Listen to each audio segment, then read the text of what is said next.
All right. Good morning, friends. Come in, welcome in. It's Sunday again.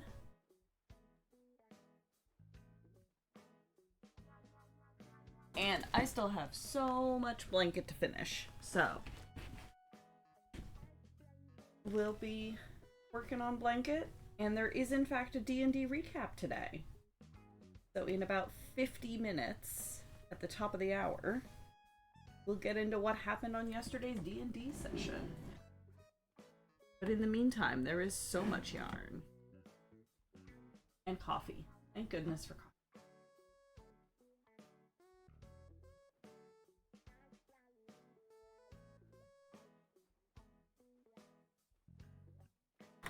It says quack. Quack indeed. Good morning.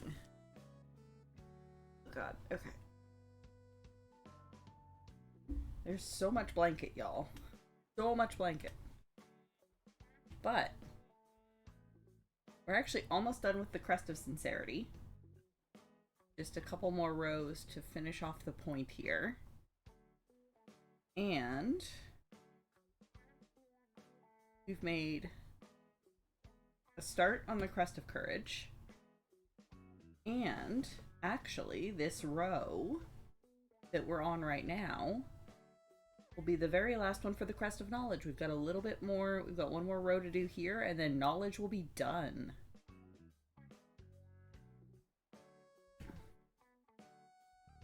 That is unfortunately what a blanket is. Yarn and yarn and more yarn. Yeah, it's true. I knew that.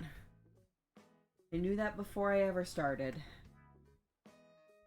Yarn and yarn and yarn and yarn, and then the yarn continues some more.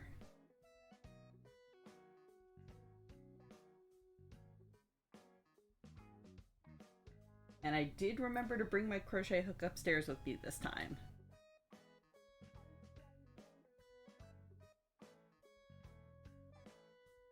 My poor camera continues to not know what to do with this much black yarn. But we deal.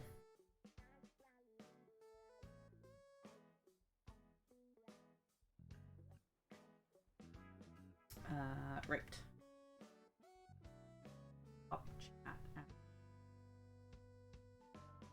That I can have my pattern up at the... You'll see.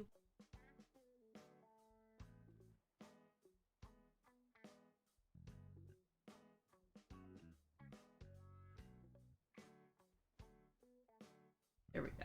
That's better.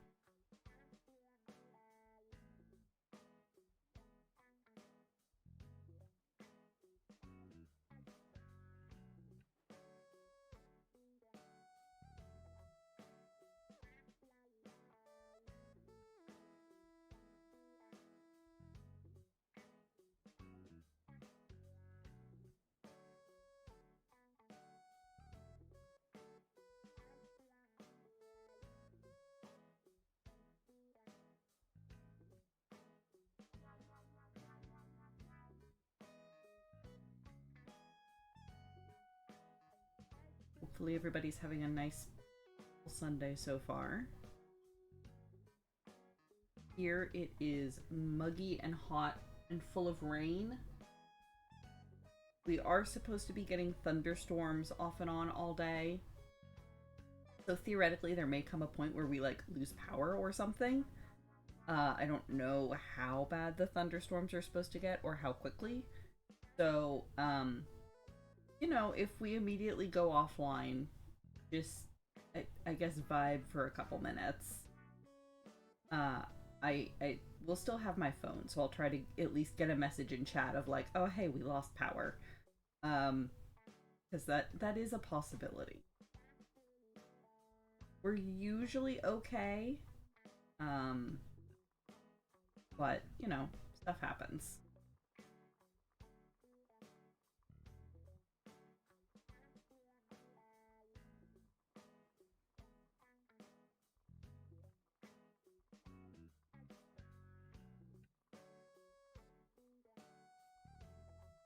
Hopefully at least the thunderstorms can hold out until after we finish D&D recap. I also like thunderstorms. Kara does not. Kara definitely does not like thunderstorms, but I actually don't mind them. It's annoying when it takes the power out, but in general, I don't mind thunder.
Ooh, Carby. My.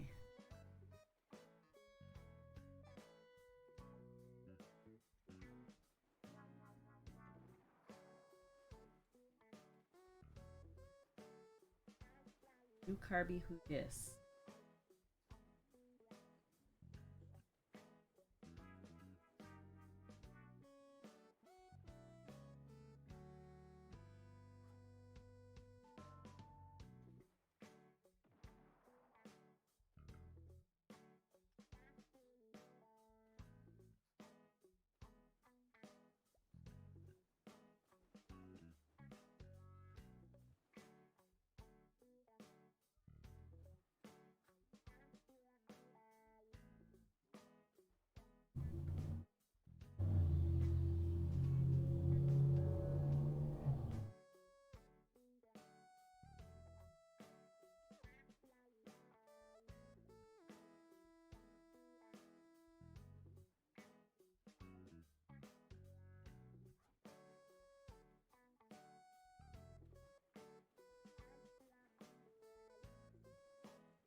Just poking it. It keeps catching it like single threads. It was mildly annoying.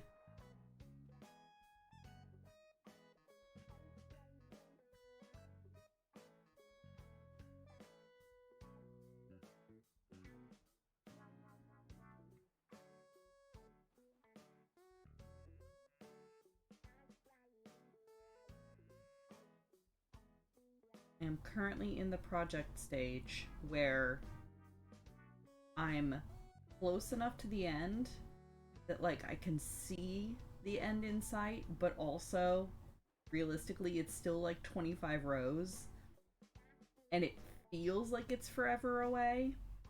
So I have reached the stage of bribing myself to get myself to work on this and to not like procrastinate and get distracted by other things, because like, oh, I'm close enough to the end, because like I really should not do that.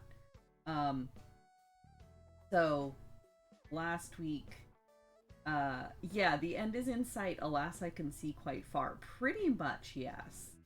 Because yeah, I'm just at the point where I could like psych myself out to be like, ah, I'm most of the way done. It's okay if I like don't work on it tonight and play video games instead. It's fine. And I know my brain will keep doing that up until the point where I suddenly only have like a week left to do it. And that's not what I want to happen. So I'm bribing myself. This last week, Playframe started their Hades 2 playthrough. And it's making me really want to play Hades 2. So I'm bribing myself with I cannot start Hades 2. Because I'm late to the party. I've not played it before. I've played Hades 1, but I hadn't gotten around to Hades 2 yet. But watching Dan is making me really want to play it, so I'm not letting myself start Hades 2 until I've done this blanket. That's the deal. So chat, you have to help hold me to this.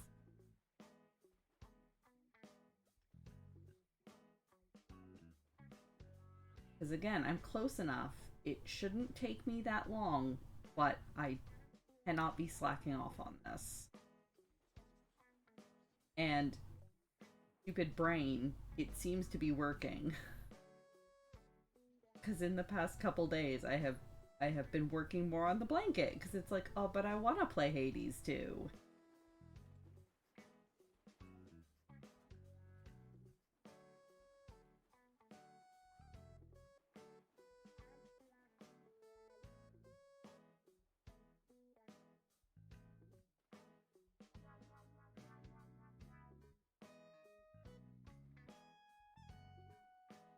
Brains are silly, but hey, it works.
so many games to play, but you're also locked in on a task in Minecraft. See, I find that's actually where streaming can kind of help. Because then you're like, okay, well, I have these hours set aside every week where I know I'm going to be working on this thing. So it kind of helps free up other time in a way to work on other things. Again, I know I need to be working on this blanket off stream for sure, but like in general, other things. That's how you're gotten through Stardew? Yeah. Yeah, exactly. Like I know I'm gonna be doing Stardew for these hours per week, so on other days I can do other things. For sure.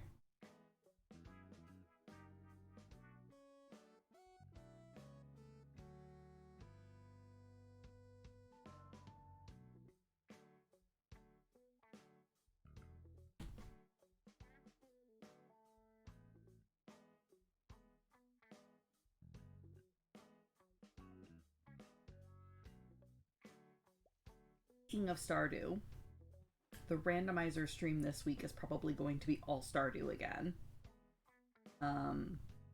Because last week I got some really good things for myself to like help with my own progression, but didn't really get anything useful at all for Kara. So we're gonna do another full Stardew stream and see what sort of other stuff I can grab. I've got the rest of the bundles unlocked, which now that I think about it, I think it might be an Archipelago thing where if you enter your second season, it just unlocks them all. I might be wrong, but I think that's what went on there. Because we crossed over into our second season. And we were able to access all the rest of the bundles, even though we haven't completed any yet. Or maybe it's because we completed one of the raccoon bundles. I don't know. I don't know exactly how it works, but we do have access to the rest of the bundles now. So this afternoon, probably, I'm gonna boot up the randomizer. Not on stream. I'm just gonna boot it up so that I can take a bunch of notes on stuff I need, and so like for the fishing bundles, I'm gonna note down which fish I actually need and where and when to catch them, so that I don't have to keep stopping and like referencing things while I'm on stream. I can just refer to my cheat sheet of notes. So that should be helpful and should help kind of speed things along, because I won't have to stop as often to be like, oh wait, I think I need this. Wait, where was it again? I'll at least have my notes handy beside me so that I can just reference them real quick. Especially with the randomized bundles, because like the vanilla bundles I kind of pretty much know by now, but these are all randomized, so it's like stuff I've never seen before, where it's like, oh right, I need fiber. How much fiber? I don't remember. Let me check my notes.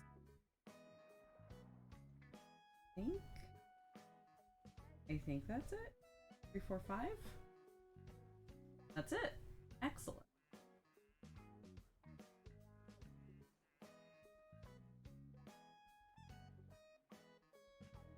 Also, if you want to hear me and Kara ramble for like an hour and a half about older anime in general, and Clamp and Tsubasa Chronicle in particular, you should go watch last week's randomizer VOD. We got off on, I don't want to call it a tangent, because it was like the entire conversation, but we went off on just like this ramble about nostalgic anime that turned into like discussion of TRC in particular. It was great.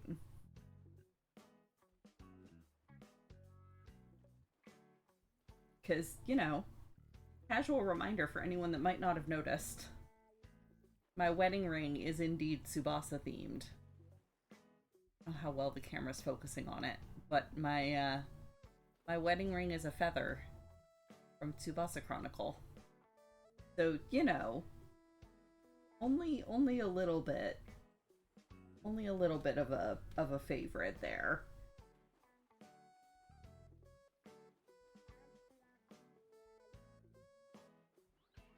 I should also clarify. Kara's ring is also Tsubasa themed. It's not a feather. It's a band with a guardian dragon from Tsubasa engraved on it, but it is in fact also Tsubasa themed. Yes, exactly.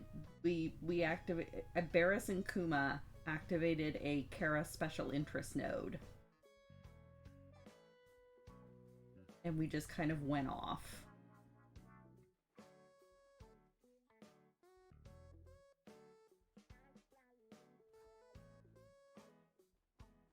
Okay, so that's it for college. We can actually cut this yarn and then untangle it from all the rest of the yarn in the bin. Hooray!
I'm still mildly disappointed we didn't get Chicken Ariel. That was my favorite sort of pet theory. Pet crackpot theory.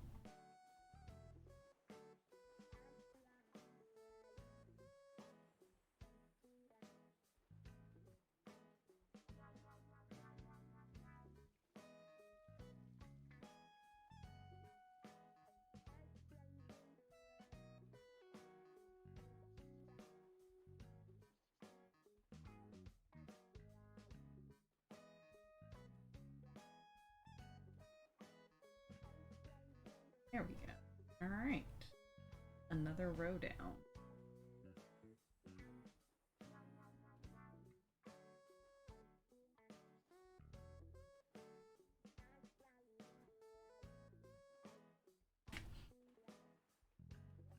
Here.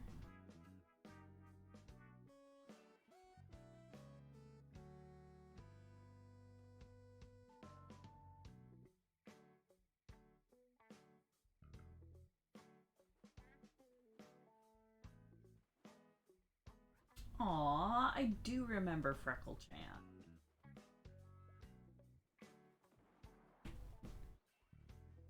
I do indeed. Alright, let's flip this.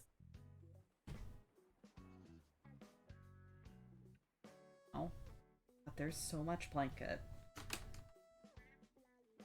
There's so much blanket. Ugh.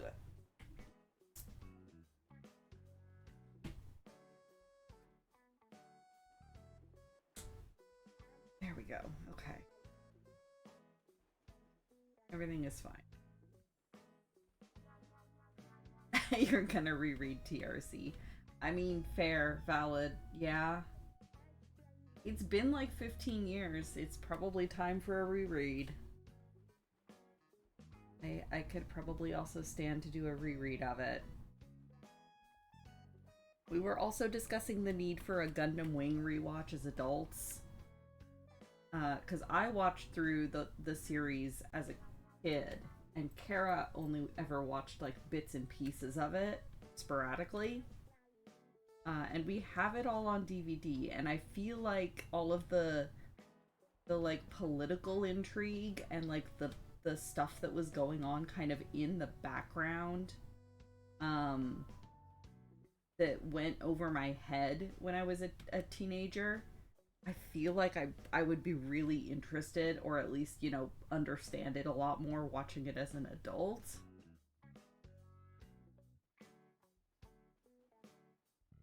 Also, you know, I'm gonna understand all of the traumatic war orphan backstories a lot better as an adult. That'll be fun.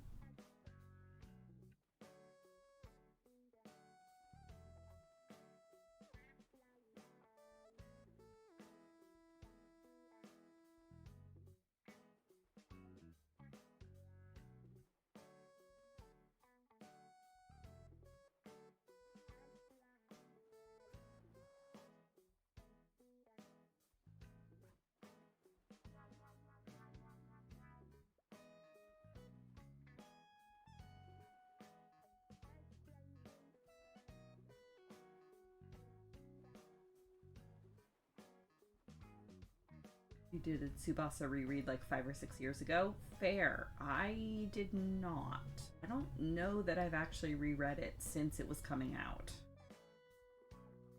Not like all of it anyway.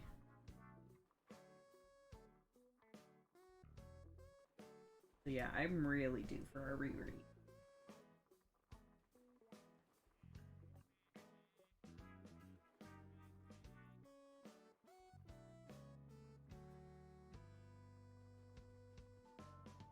You know, when I have time among all of the other crafting projects I have going on and all of the video games I want to play.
I'm trying to remember exactly at what point in TRC you and I were quote unquote caught up and started following it like as the chapters released. I think it was right around Infinity, at least for me.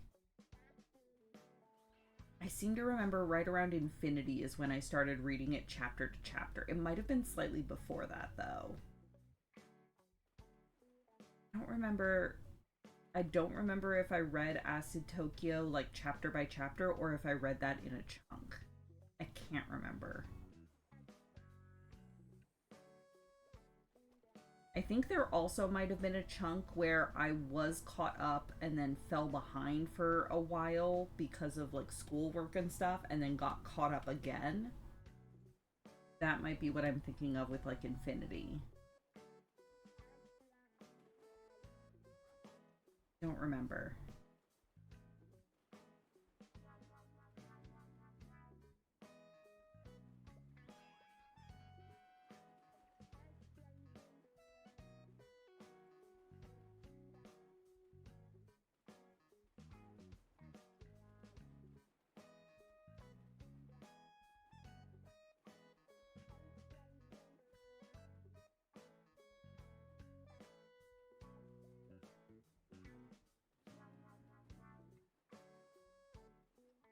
I'm normal SJ volume? But I'm extremely quiet for Randus. Huh. Interesting. Interesting and strange. But also, hi Randus, hi Kate. Welcome in. Recap will start in about 15 minutes as usual.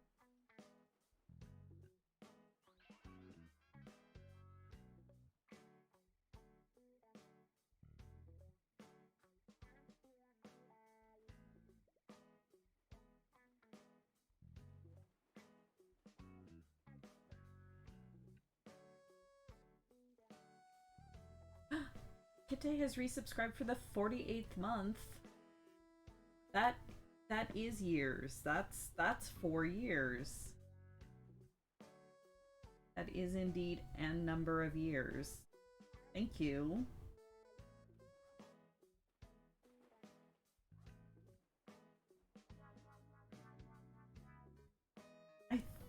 Randus, I think the background music might be slightly louder in relation to my voice.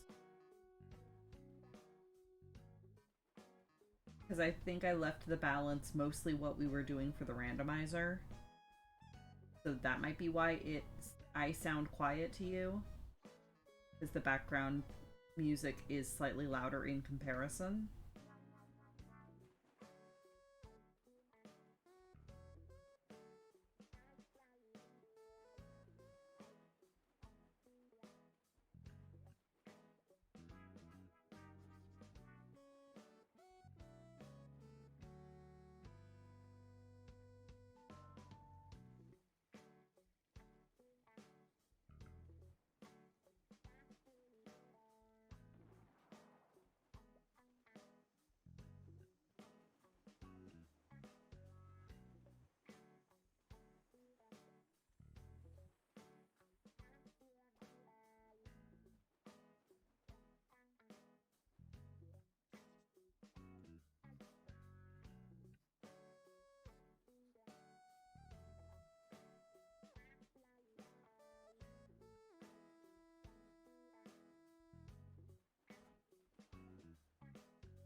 Oh, compared to the ad that played. Oh, weird. I don't know. I'm inclined to blame Twitch on that one.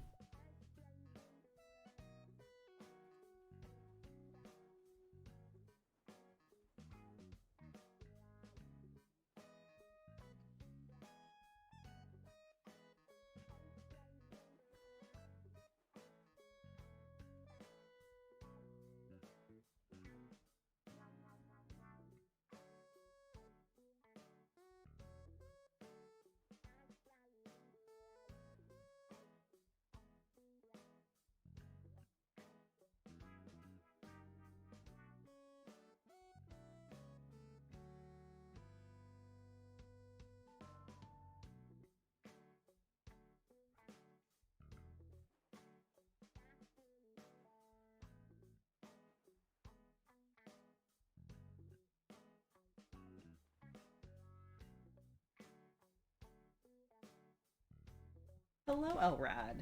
I am always quiet compared to other streams. I know. People have said that before and I have tried to fix it. I don't know what it is about my settings in particular because everything looks fine on my end. So I honestly don't know. If there's a setting or something I need to change in Twitch, I don't know about it.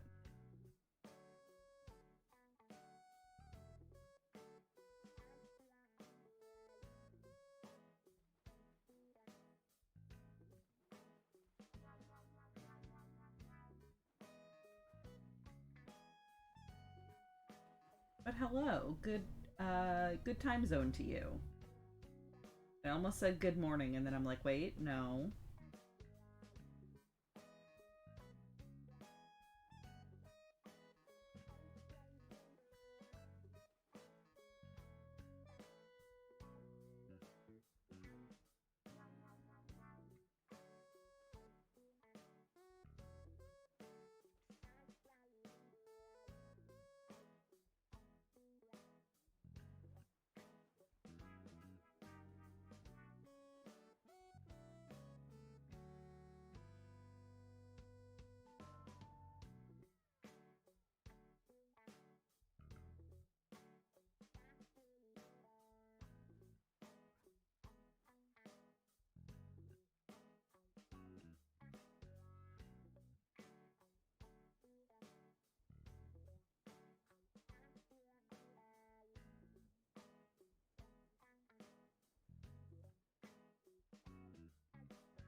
6 hours ahead.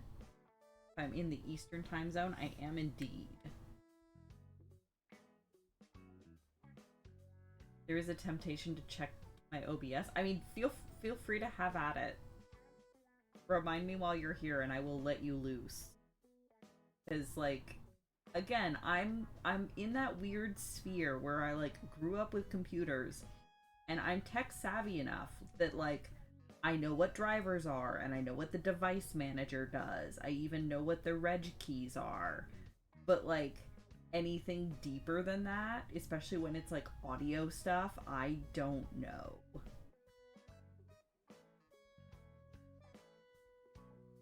Like, if you tell me to change a setting, I can probably find it and change it, but just to, like, go in and look at the settings, I don't really know what I'm looking at. If that makes sense. But yeah, so yeah, by all means, I will let you loose on my OBS settings.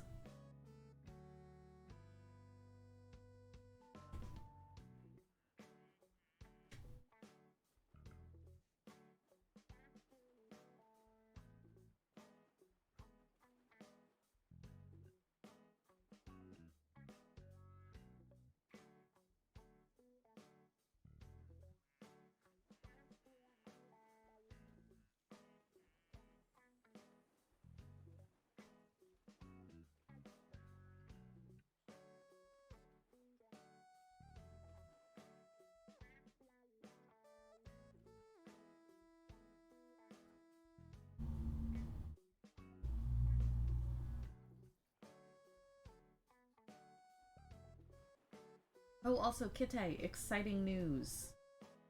We now have Canada Day plans. A friend of ours is gonna have us over at their place for board games and nibbles, and then they have a rooftop lounge on their apartment building that should have a pretty good view of the fireworks. We finally get to introduce you to our board game friend that we've been saying for the past 2 years we need to introduce you to.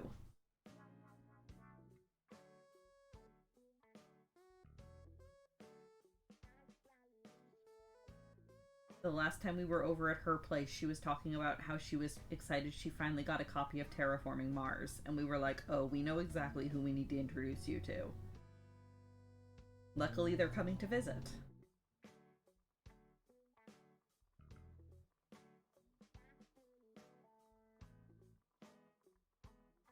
Oh, that's true, and there's also a beach within walking distance, so there might be a better view of the fireworks from the beach. We'll see.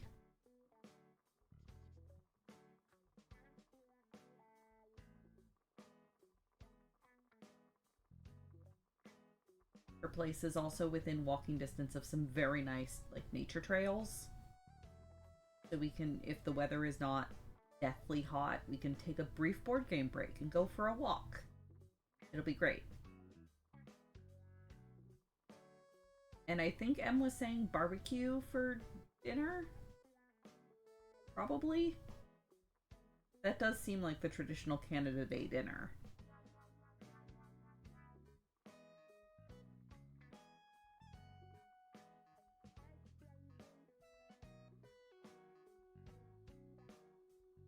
Ice cream and fireworks is something that has never been connected in your brain because all the UK firework events are in winter. Oh, fascinating. That never even occurred to me. Interesting. Secretly, this is just a plan to set Kite up with another partner. Okay, Randus, you joke, but M is in fact poly.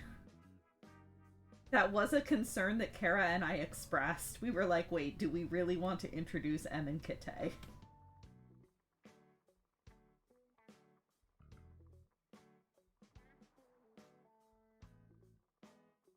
That was in fact a thing that came up.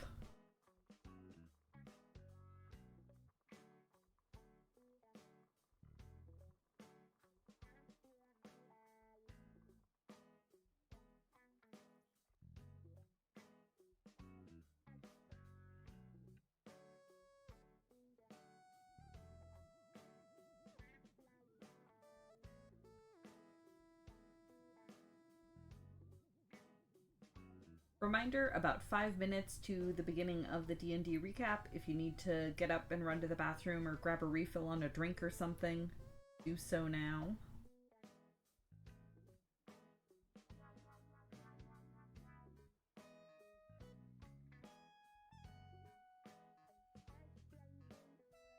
Ours all come with great bonfires. Ooh, see, bonfires and fireworks also sounds great.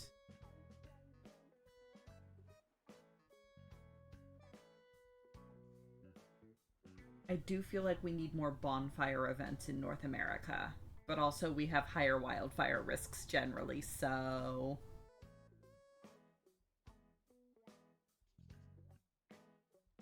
Would be a new and exciting way to break your own record for time between actually seeing a partner. No, Kite. Kite, no.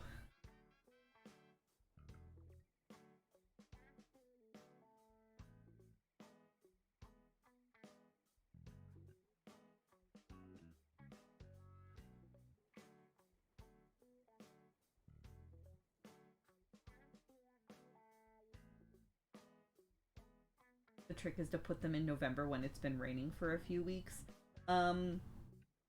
That assumes that you get rain in November. Typically, we get snow in November.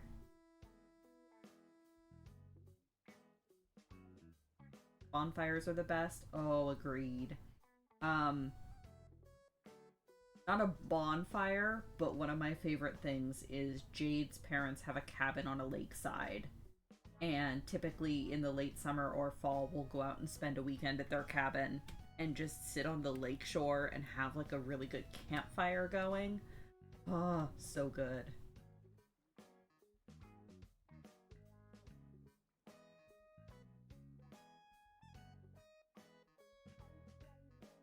Usually go out there for my birthday weekend, and this year my birthday is awkwardly on a Wednesday, so I have to decide what we're gonna do about that.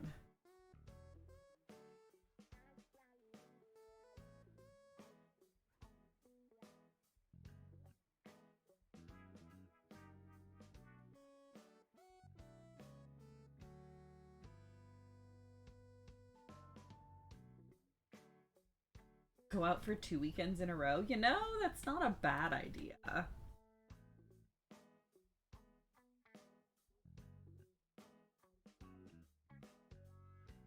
Not a terrible idea.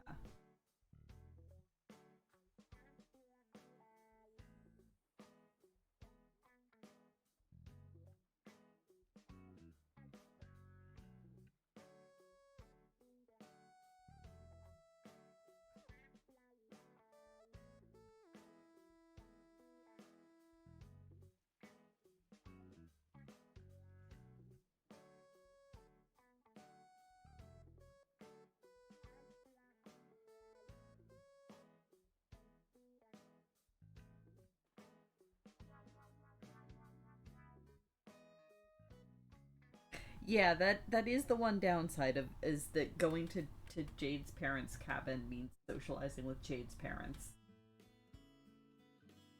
Which they're not completely awful people. They're a lot at times. And bless them, they're so happy to have guests. So they like want to entertain us and we're kind of like no, go away. We just kind of want to chill by the lakeside.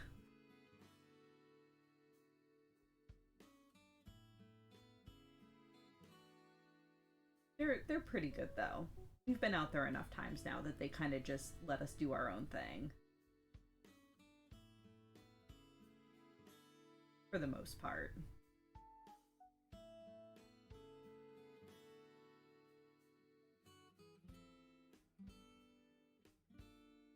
But if we both just take a week off? Okay, so the problem with that is that I can't take a week off then. That's September. I cannot in good conscience take a full week off in September. And also I don't think I have that much vacation time left after taking the week for Desert Bus.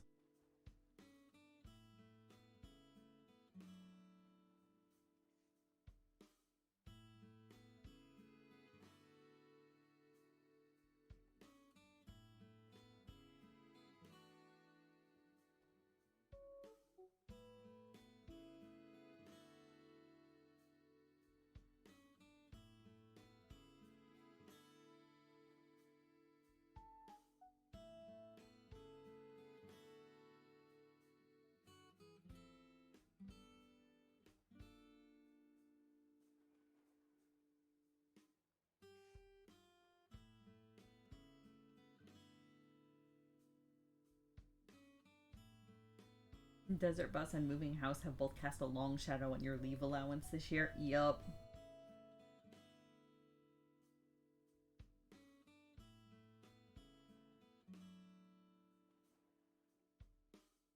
I am taking time off for Kite visit, and I am taking time off for Desert Bus. I do have, and I have a few days other than that, but not a full week, I don't think. I would have to double check my my allotment.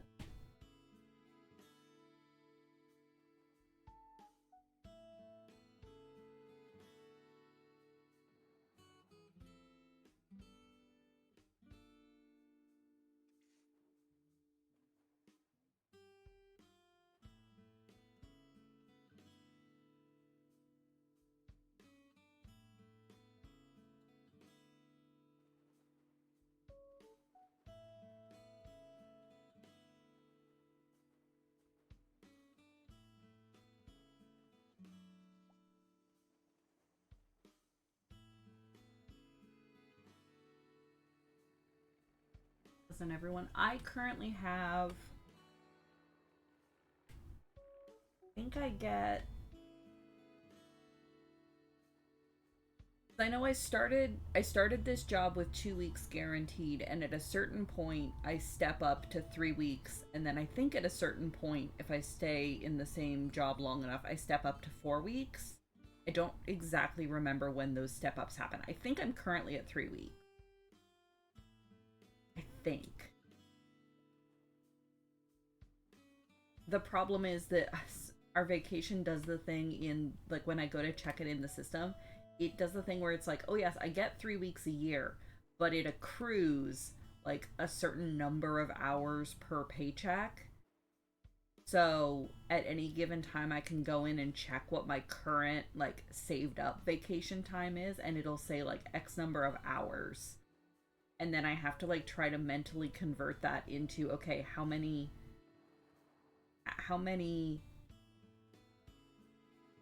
days does that work out to? And how much of that is like carried over from last year, and how much of that is accrued for this year? Like, it's really bad. It's really confusing. And then like currently I've booked off time for Desert Bus and it's been approved, but those hours are still sitting in my like allotment bank because I haven't actually taken them yet. Like, it's really annoying. So I have to factor that in too, where I'm like, okay, well, it says 60 hours, but a certain amount of that is already booked for Desert Bus. So, okay, what does that leave me left with? It's really annoying. I mostly just put time in and then my boss approves it and then I go, cool. And I assume she'll tell me if I book too much. Or that at a certain point the system itself will just hard stop me from booking more. Probably? Who knows?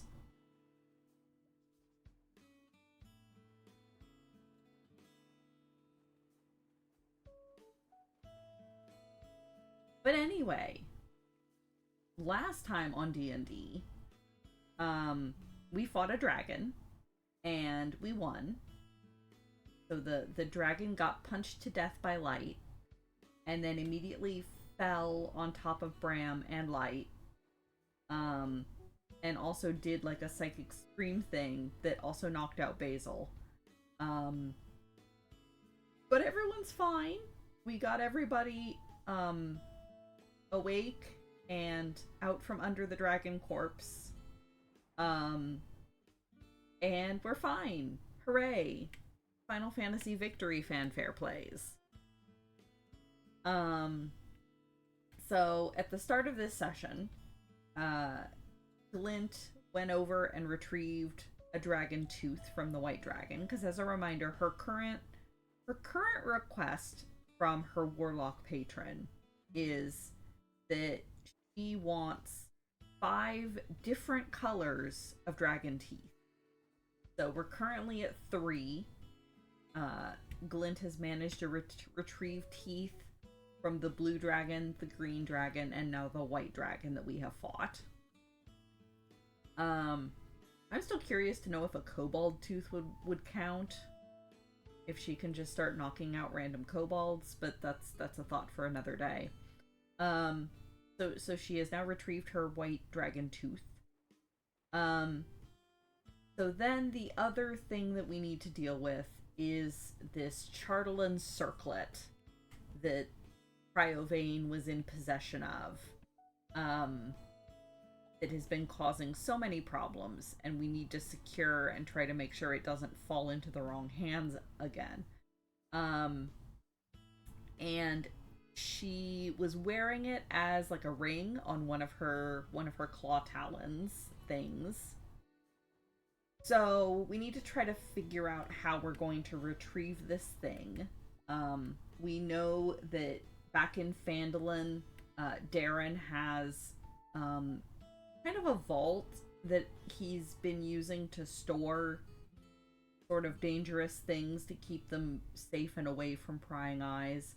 And Glint found out that he's been sort of prepping a place to put the Chartolin circlet to like try to keep it safe. So we know that if we can get it back to Phandalin safely, that we can turn it over to Darren. And he definitely won't ever misuse it, and will keep it safe forever. And nobody will ever find it in his basement. So the trick is getting it back to Phandalin without touching it, because as a reminder, so we saw the aftermath of what happened to somebody who touched the Chartolin circlet, and they just kind of extremely rapidly aged and keeled over immediately, and then we had to fight their ghost, but that's beside the point. And we know that it's been causing the Cryovane to rapidly age, so none of us want to touch it. Yeah, vault is a stretch. It's a basement with a door hidden under a rug. Yeah, exactly.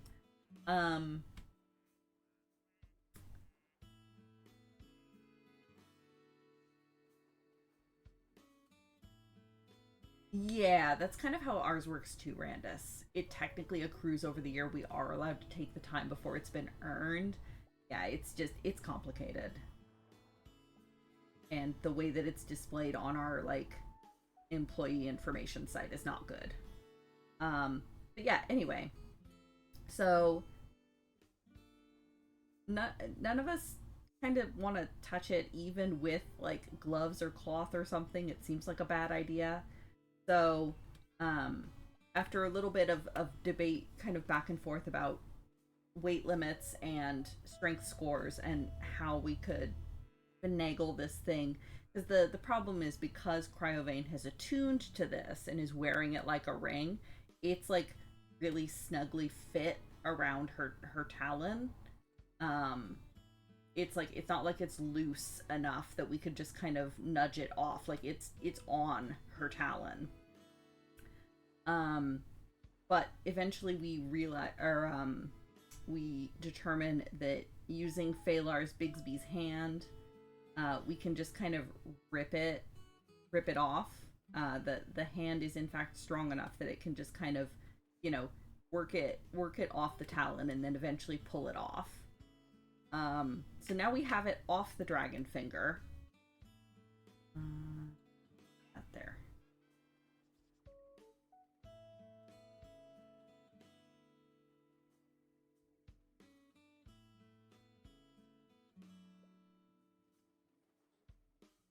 Okay, so we actually did debate that, Kite.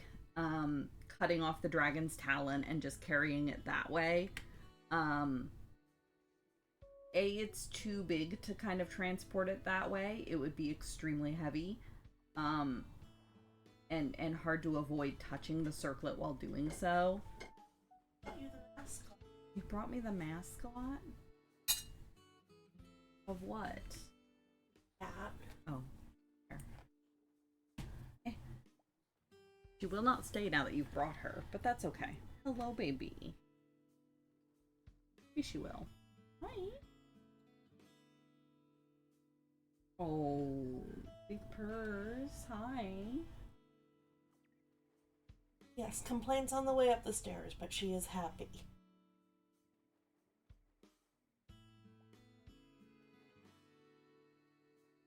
She's still scolding you a bit. Mm-hmm. Am I the dumb rude kitten? I am.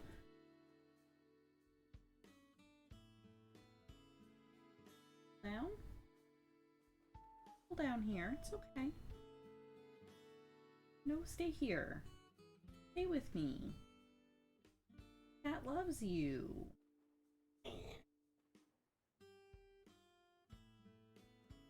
You good, ma'am? There we go. Bye. There she go. I told you she wouldn't stay. She never does when you bring her. I know.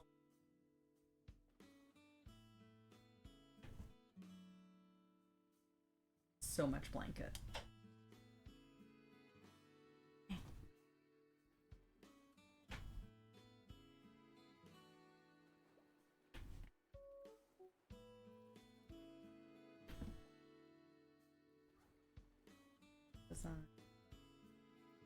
Right, over here. Okay. Yeah, Sasha knows where Sasha wants to be, and attempting to change path is foolish. It's true. You're right, and you should say it. So yes. So we did actually discuss cutting off the circlet, but for various reasons it was determined that it's easier just to use Bixby's hand and just yank it off. And then, while wondering how to transport it, Basil kind of had an idea, with a little nudging from Randus, because Basil's intelligence score is higher than Merlin's, apparently. Because,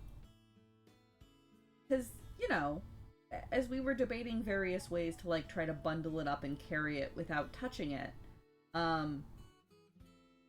Basil realized that, oh, right, Watson is currently a young fairy dragon, and, you know, a dragon was just carrying this thing without too much trouble, and, you know, aging, but that's fine. Dragons age extremely slowly.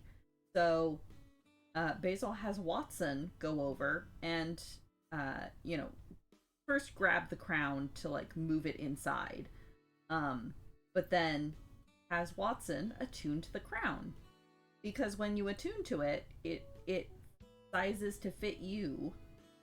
So over the course of Watson attuning to it, this circlet that had been sized for a dragon talon, Watson kind of, like, lays their head down in it, and it, like, shrinks down to become like a collar sort of around Watson's neck. So Watson's intelligence score has now increased by 4, and they're aging more quickly, which is fine because they're currently a dragon, and they have a new, very stylish accessory, so it's fine. Yeah, slowly, and as part of the aging process, only gets stronger. Yeah, which is the benefit of a dragon having it. Because any of us, even Phalar, would age too rapidly with it. But with a dragon, it's fine. Everything is fine. Yes, everything is fine and good. Oh god. Alright, flip it. This is fine.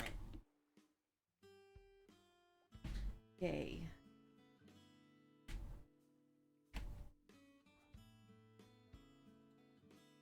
Okay, yes. Okay. So much blanket. There is so much blanket to wrangle. Okay, we're good. Things fine.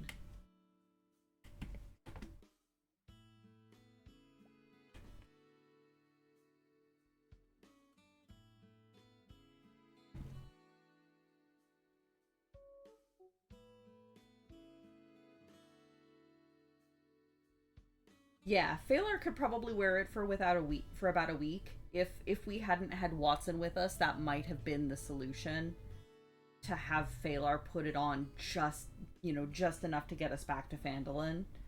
Um, but luckily we had Watson, and Watson is able to wear it pretty much without penalty, more or less.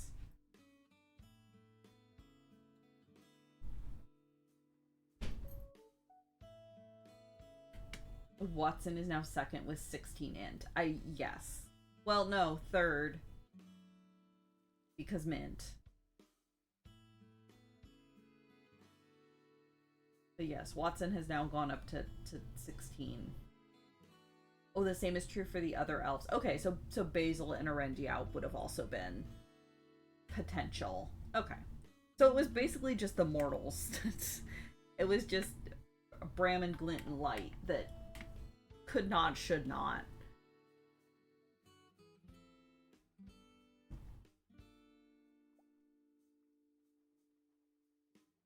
I thought Mint's was higher than that, actually. But whatever.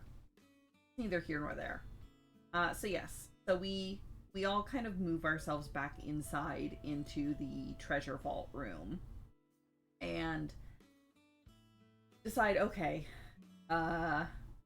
half of the party, more than half of the party is at single digit HP. Bram is definitely concussed. Light is also probably fairly concussed. Let's take a short rest.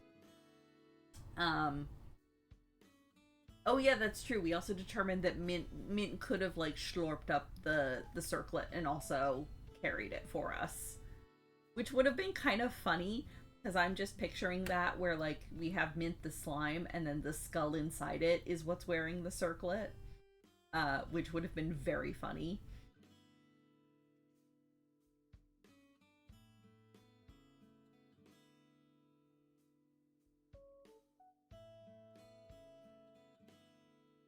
Yeah, Light only fell 50 feet. They're probably not concussed much. So we move inside to take a short rest, and also to it's a little bit longer than a short rest, because Phalar also takes the time to identify the magic items that could have been helpful in the dragon fight. You know, although I want to point out, well, I'll get to that in a second.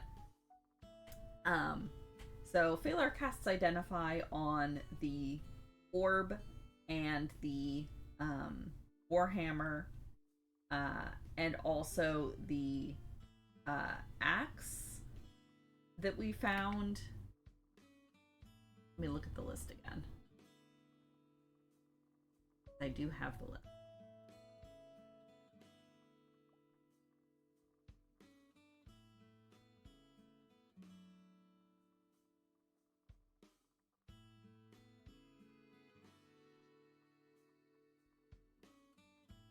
Yes, and the axe. Okay, so there was the Warhammer and the orb that we found downstairs on top of the treasure mimic pile.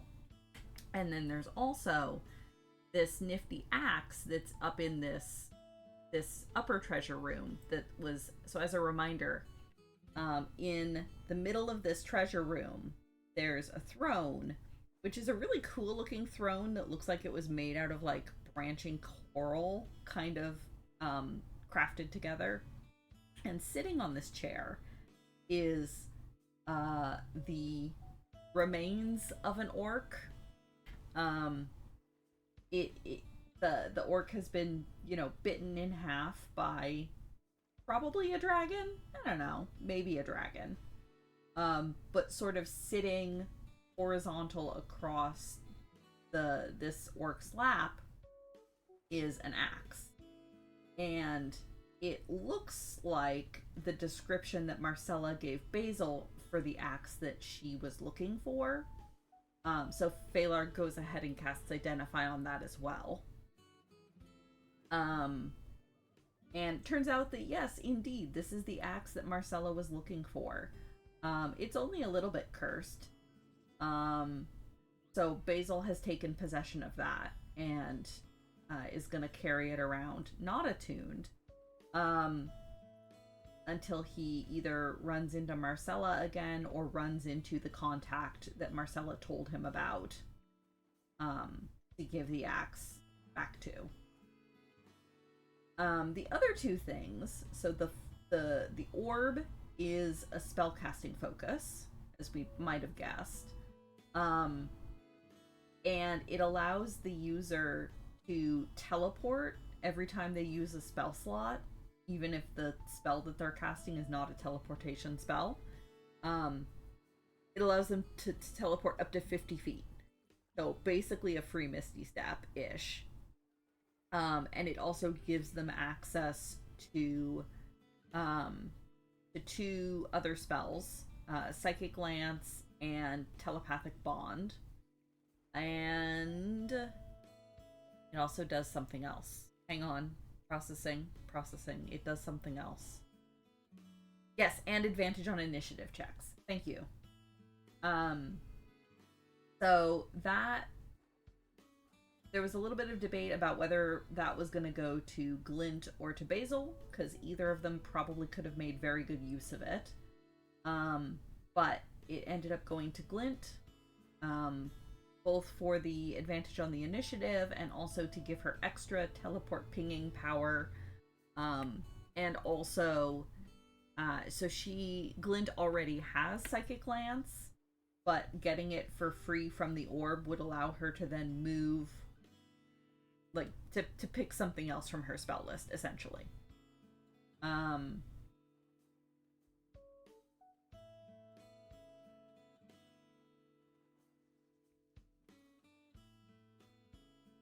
So nifty.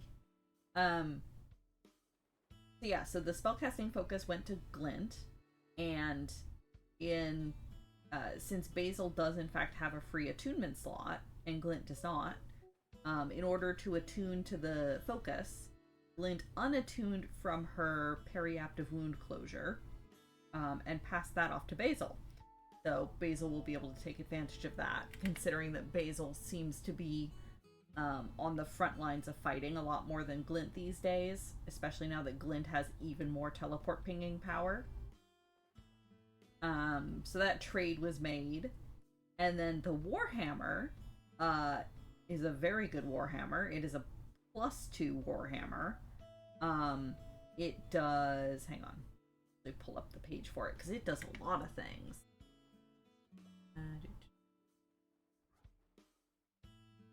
I've prepped this. Fine.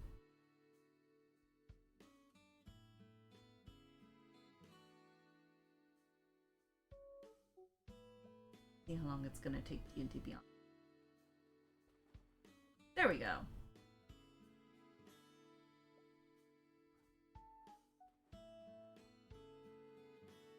Yeah, so it is a +2. It does an extra damage of 2d6 force damage. And then you basically get one free cast of a breath weapon per day. Yes, not per long rest, per day. So it refreshes at the following dawn. Yeah, so that's fun. So it'll do an extra 2d6 force damage to anything. So that went to Bram.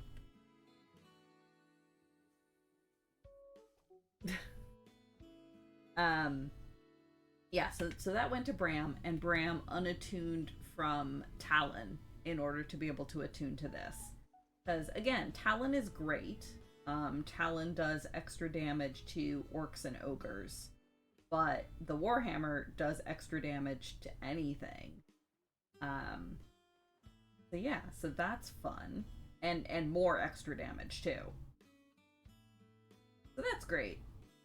So Bram has a shiny new hammer that he has to figure out how he's gonna carry along with everything else. I did want to make note that in this specific case, it wouldn't have mattered if we had done all of this before the dragon fight, because Bram was never once in melee attack range of the dragon.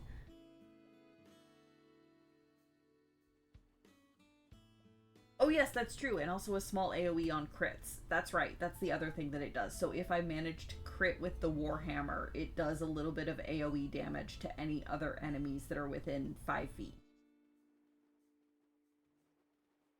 So that's excellent. That may or may not ever come in handy, but it's great that it's there. Yes, that is also the thing. Yeah. I had a dragon murdering sword anyhow. And never once was within dragon murdering range of the dragon. But it's fine. So yeah. So we identified those items, and also the axe, but the axe went into Basil's backpack, unattuned for some reason.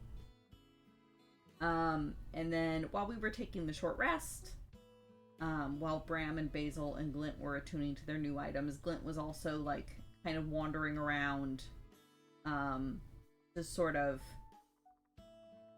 idly sort of digging through the treasure piles that are up here. Because remember, the ones downstairs were mimics, but the stuff up here is in fact real treasure piles. So Glint did some, sorting and digging through and looking for anything,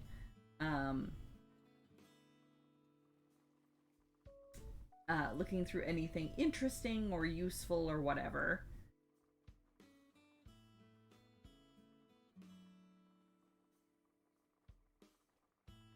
Walked into a dragon fight with no way to ground the dragon. Yep, we discussed that several times and never came up with an answer, so off we went. It's fine. It worked out, didn't it? Fine. Nobody died permanently.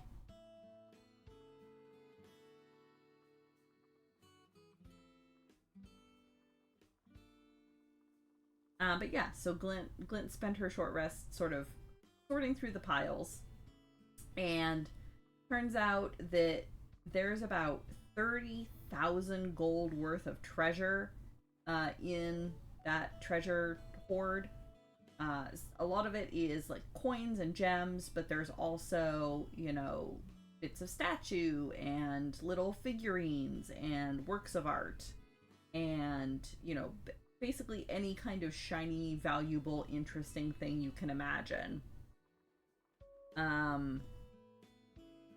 So, Glint spent some time digging through it. She found a set of nesting Matryoshka dolls, except they're cats, made out of mahogany and painted really intricately with gold filigree inlay in them. And one of the little cat dolls kind of looks like Glint, so she was like, "Ooh, yes, shiny, adorable. These are mine." So she yoinked those. We're gonna basically anything that we want to describe, as long as it's non-magical. None of these are magical things. They're all just of decorative, interesting, sellable use. If any of us decide that we want to find a little trinket of a thing, we can just let Randus know in the next week or two. And we found that. And Basil also spent some time sort of feeding coins into Basil has a coin purse of holding. So it's it's a coin purse, so the opening is that. You can kind of feed one coin in, maybe a small gem one at a time, into this coin purse of holding. But Basil spent some time doing that and was able to get, a certain amount of gold into this coin purse of holding. We were able to increase the party funds somewhat. But there's so much stuff here.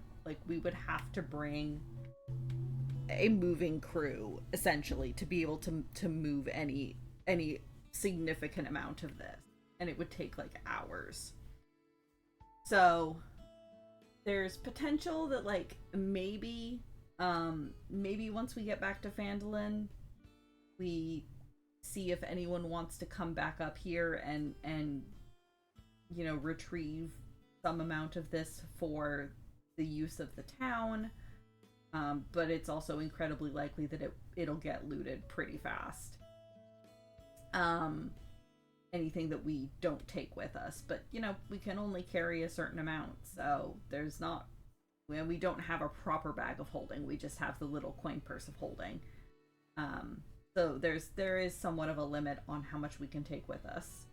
But yeah, anyone in the party that wants to say, oh yes, I took this little trinket thing, we just need to figure it out and describe it to Randus, and then we have it.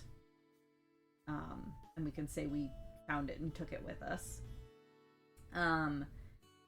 So with that done, we headed back downstairs, because as a reminder, Light and Basil had found this interesting secret door with a secret staircase behind it, but we weren't able to explore it because imminent dragon, and we decided that we were going to fight the dragon instead of do anything sensible. But hey, it worked for us. Look, that's what this party does. We open doors and we jump into things, and somehow it works.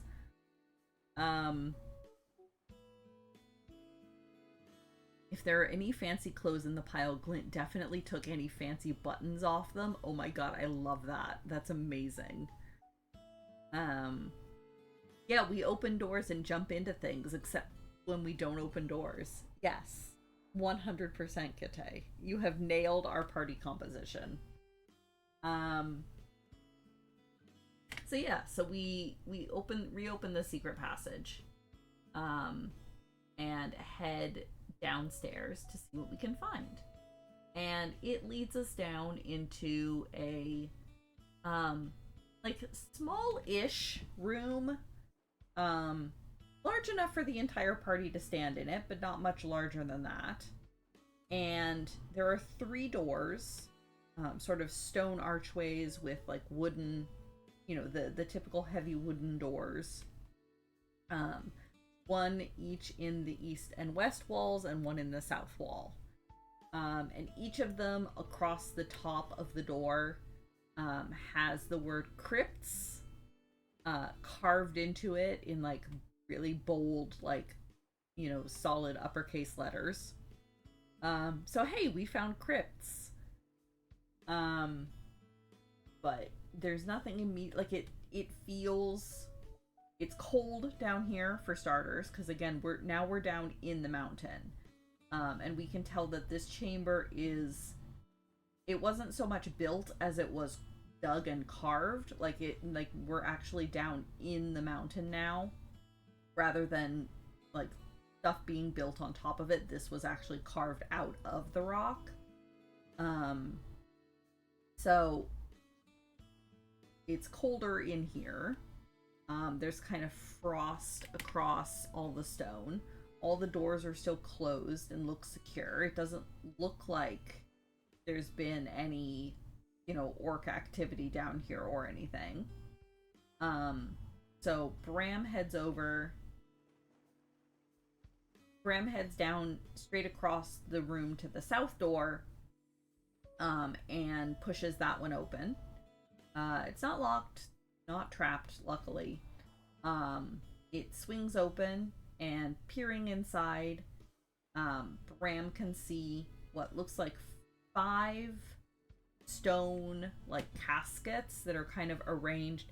So there's like it's like a rectangular room that he's looking into, and there's like 4 caskets arranged in the corners, and then there's a 5th one that's kind of in the middle of the room, kind of, you know, artfully arranged. And classic Bram doesn't roll high enough on his perception to notice, but everybody else does.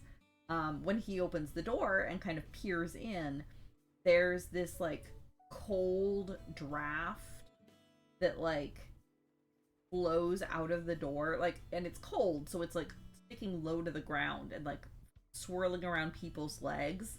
There's like this cold draft that sort of permeates out. And everybody else notices it. Bram does not notice it. You know, he's cold everywhere.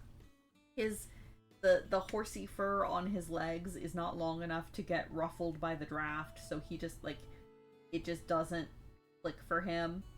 And so he peers in and sees these stone caskets and doesn't see anything else, like no movement. The caskets all seem to be intact. They don't look like they've been disturbed at all. So Bram just kind of, puts a hand on his holy symbol and is just like, ah, yes, rest well. And closes the door again. But everybody else is kind of like, draft, no. And Watson even is like, I wonder where that draft came from. Like that looked like a closed room. Like that draft had to come from somewhere. Bram has more legs to get drafted. Yeah, but he's probably got like armor on them. Oh, clearly Bram is not the sort of centaur that would pull heavy loads or carts. He's not a draft centaur. Ha ha ha ha ha ha. You think we greatly overestimate how often there are ouchies on the other side of the doors? Look, it happened twice, though. You can't say we don't learn. It happened twice, and so now we're paranoid. I will mention, it happened twice in the same dungeon. And now we worry about it everywhere. He has horsey leg warmers on? Maybe. I could see that. Did Glint make them for him? Actually, he probably made them for himself. He is a weaver. Fine. So yeah, so Bram just closes the door again. But Basil's like, hang on. Like, that draft had to come from somewhere. We should more thoroughly investigate this room just to see, like, is there a window? Is there a crack? What's going on here? So Basil opens the door again and heads in. Twice is not 50%. It's not even 1%. No, but we do learn. We learn, but we don't learn the right things. Exactly. Yes. Bram got shot once and Landon got stabbed once, and now we never open a door incautiously ever again. Except for this time we did, because Bram is very tired.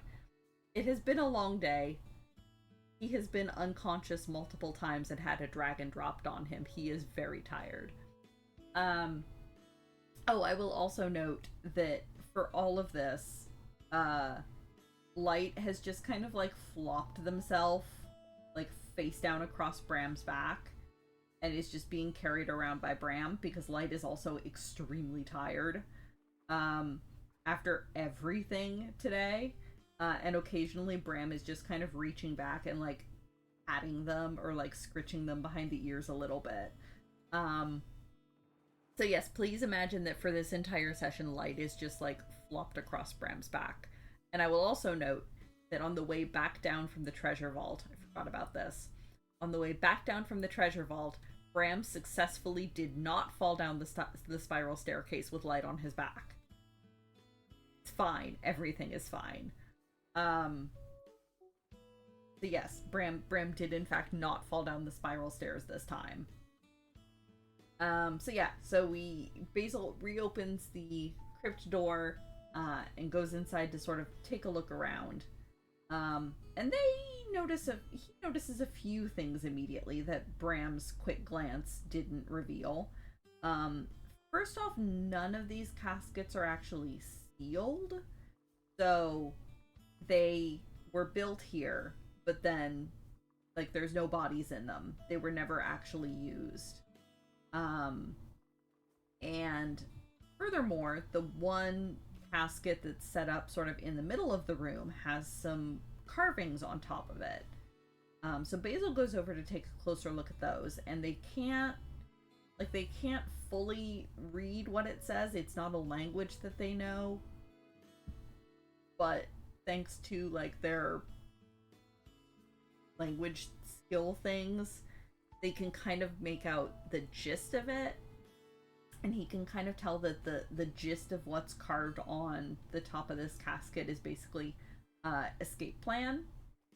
And Watson has gone over to the like far southern wall and is like scritching at and like nosing around at the very lower part of the wall where it joins with the floor, and kind of like poking around at it, being like, draft here. I can feel, because Watson is a flying creature and has wings, and so it has more of like a natural affinity for like air currents and how air flows and stuff like that. And so he's like scratching around at the join of the wall and the floor and being like, I can kind of feel the air moving here. Like there's something here. So Basil also goes over to investigate, and behind one of the like pillars in one of the corners of the room, finds a lever.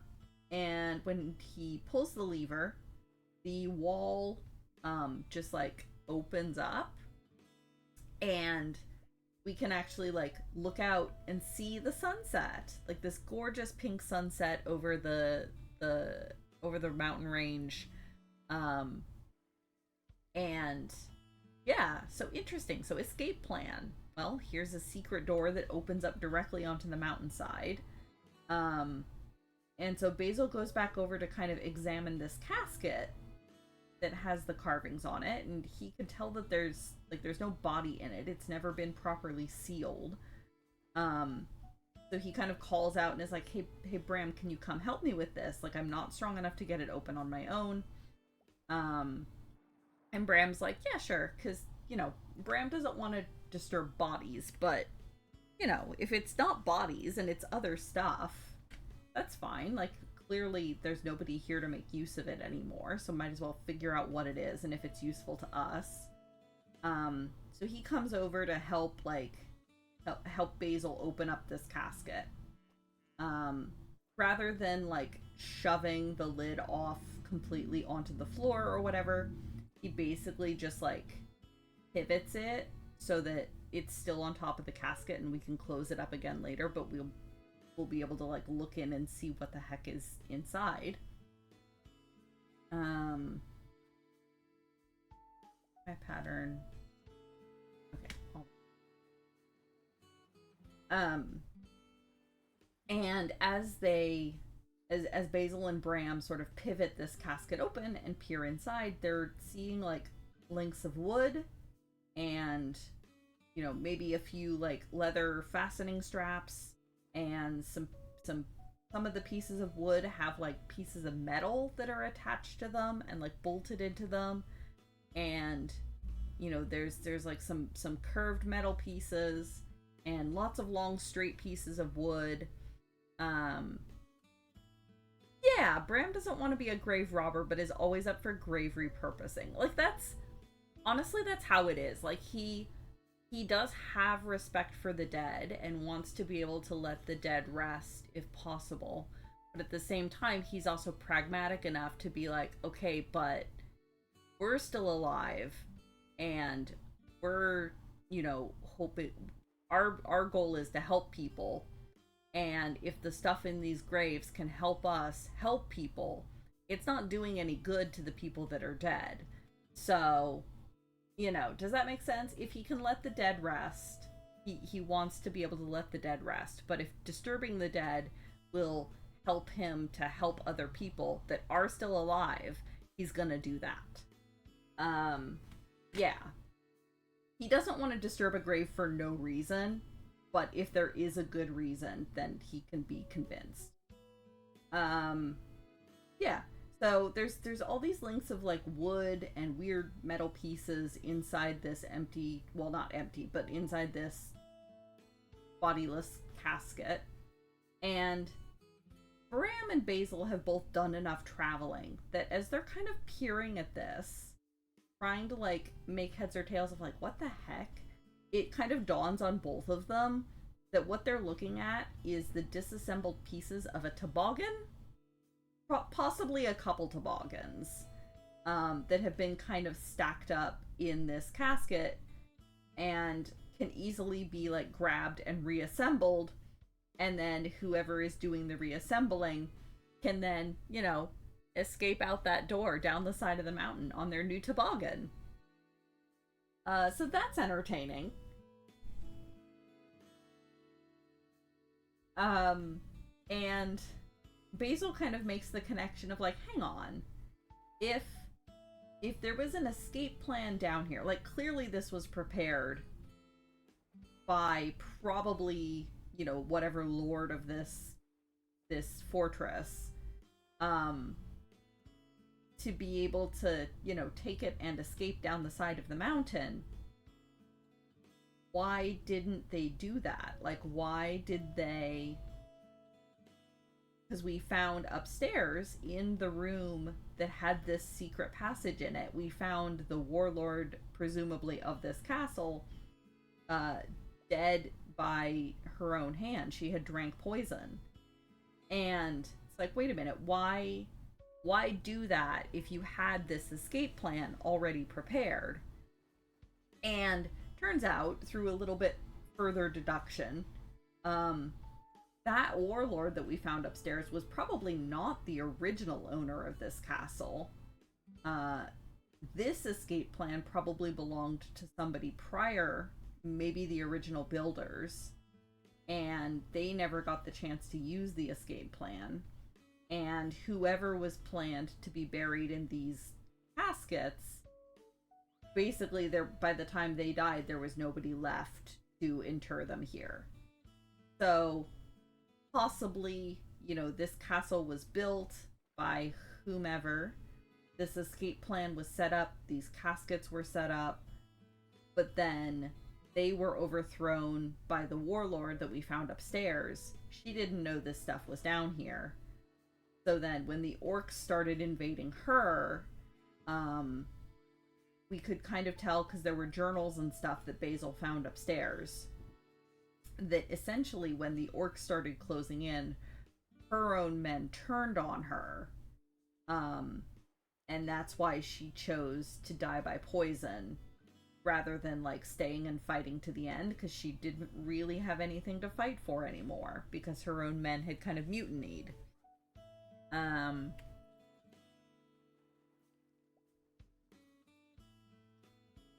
Deathly fear of toboggans. I mean, maybe also that I actually said that. I was like, maybe she was afraid of heights. Maybe she just really didn't want to go on the toboggan. But yeah, so that's an interesting sort of side story, I guess, that we've uncovered. So we head back out into the main sort of room, because there's two other doors to check. There's a door in the left wall and a door in the right wall. Phalar goes over to check out one, and Basil goes to check out the other. And turns out the other two are in fact actual crypts. They've been, you know, like roughly hewn into the rock in either direction. The one that Basil checked out kind of, you know, branched off a little bit and sort of had 10 like little branches off of it, and each of the little branches had like 2 alcoves that were like carved into the rock. So like, you know, like what it brought to my mind was like in the crypts in Diablo 3, where you like pass by, where it's got like one like stone thingy and then like another stone thingy above it, and you get skeletons breaking out of both of them because there's like a casket put in each one. That's kind of what these are. So there's like two sort of, there's one little alcove with a casket in it, and then above it a shelf with like another little alcove with a casket in it. And the one that Basil checks, there's a total of 20 coffins, and each of them has, like, you can tell they were labeled. There's like the remains of carvings at, you know, at the foot of each of the caskets. But it's so worn and like faded that Basil can't make out any of the what it actually says, or like who any of the names actually are. But clearly these are actual burials. Like there are actual bodies in these caskets, probably. But it looks like they were carving these hallways to be kind of decorative, but then they kind of ran out of room. And so that's when they started over on the other side, the one that Phalar checks, where they were going in more of like a straight line with like little, total of 10 coffins on Merlin's side, 5 double stacks. Okay, sorry. Yeah, that makes more sense. I didn't actually see into any of the rooms, so I didn't have like a mental image of what they actually looked like. Okay, that makes more sense. So 10 on Merlin's side, and then they kind of ran out of room, and then realized like, oh, we should arrange this a little bit. It reminded me of me trying to build in Dwarf Fortress, to be honest, where they were like, we should arrange this a little bit better. So they went to the other side, and on this side they're kind of like carving in a straight line and just branching their little areas off from it so that they can keep going for as long as they need to. And again, on this side, it looks like they're kind of just carving as they need to. So they're like putting alcoves in as people died, and as they needed them, and yeah. But you know, no skeletons jump out at us. No reason to disturb these dead.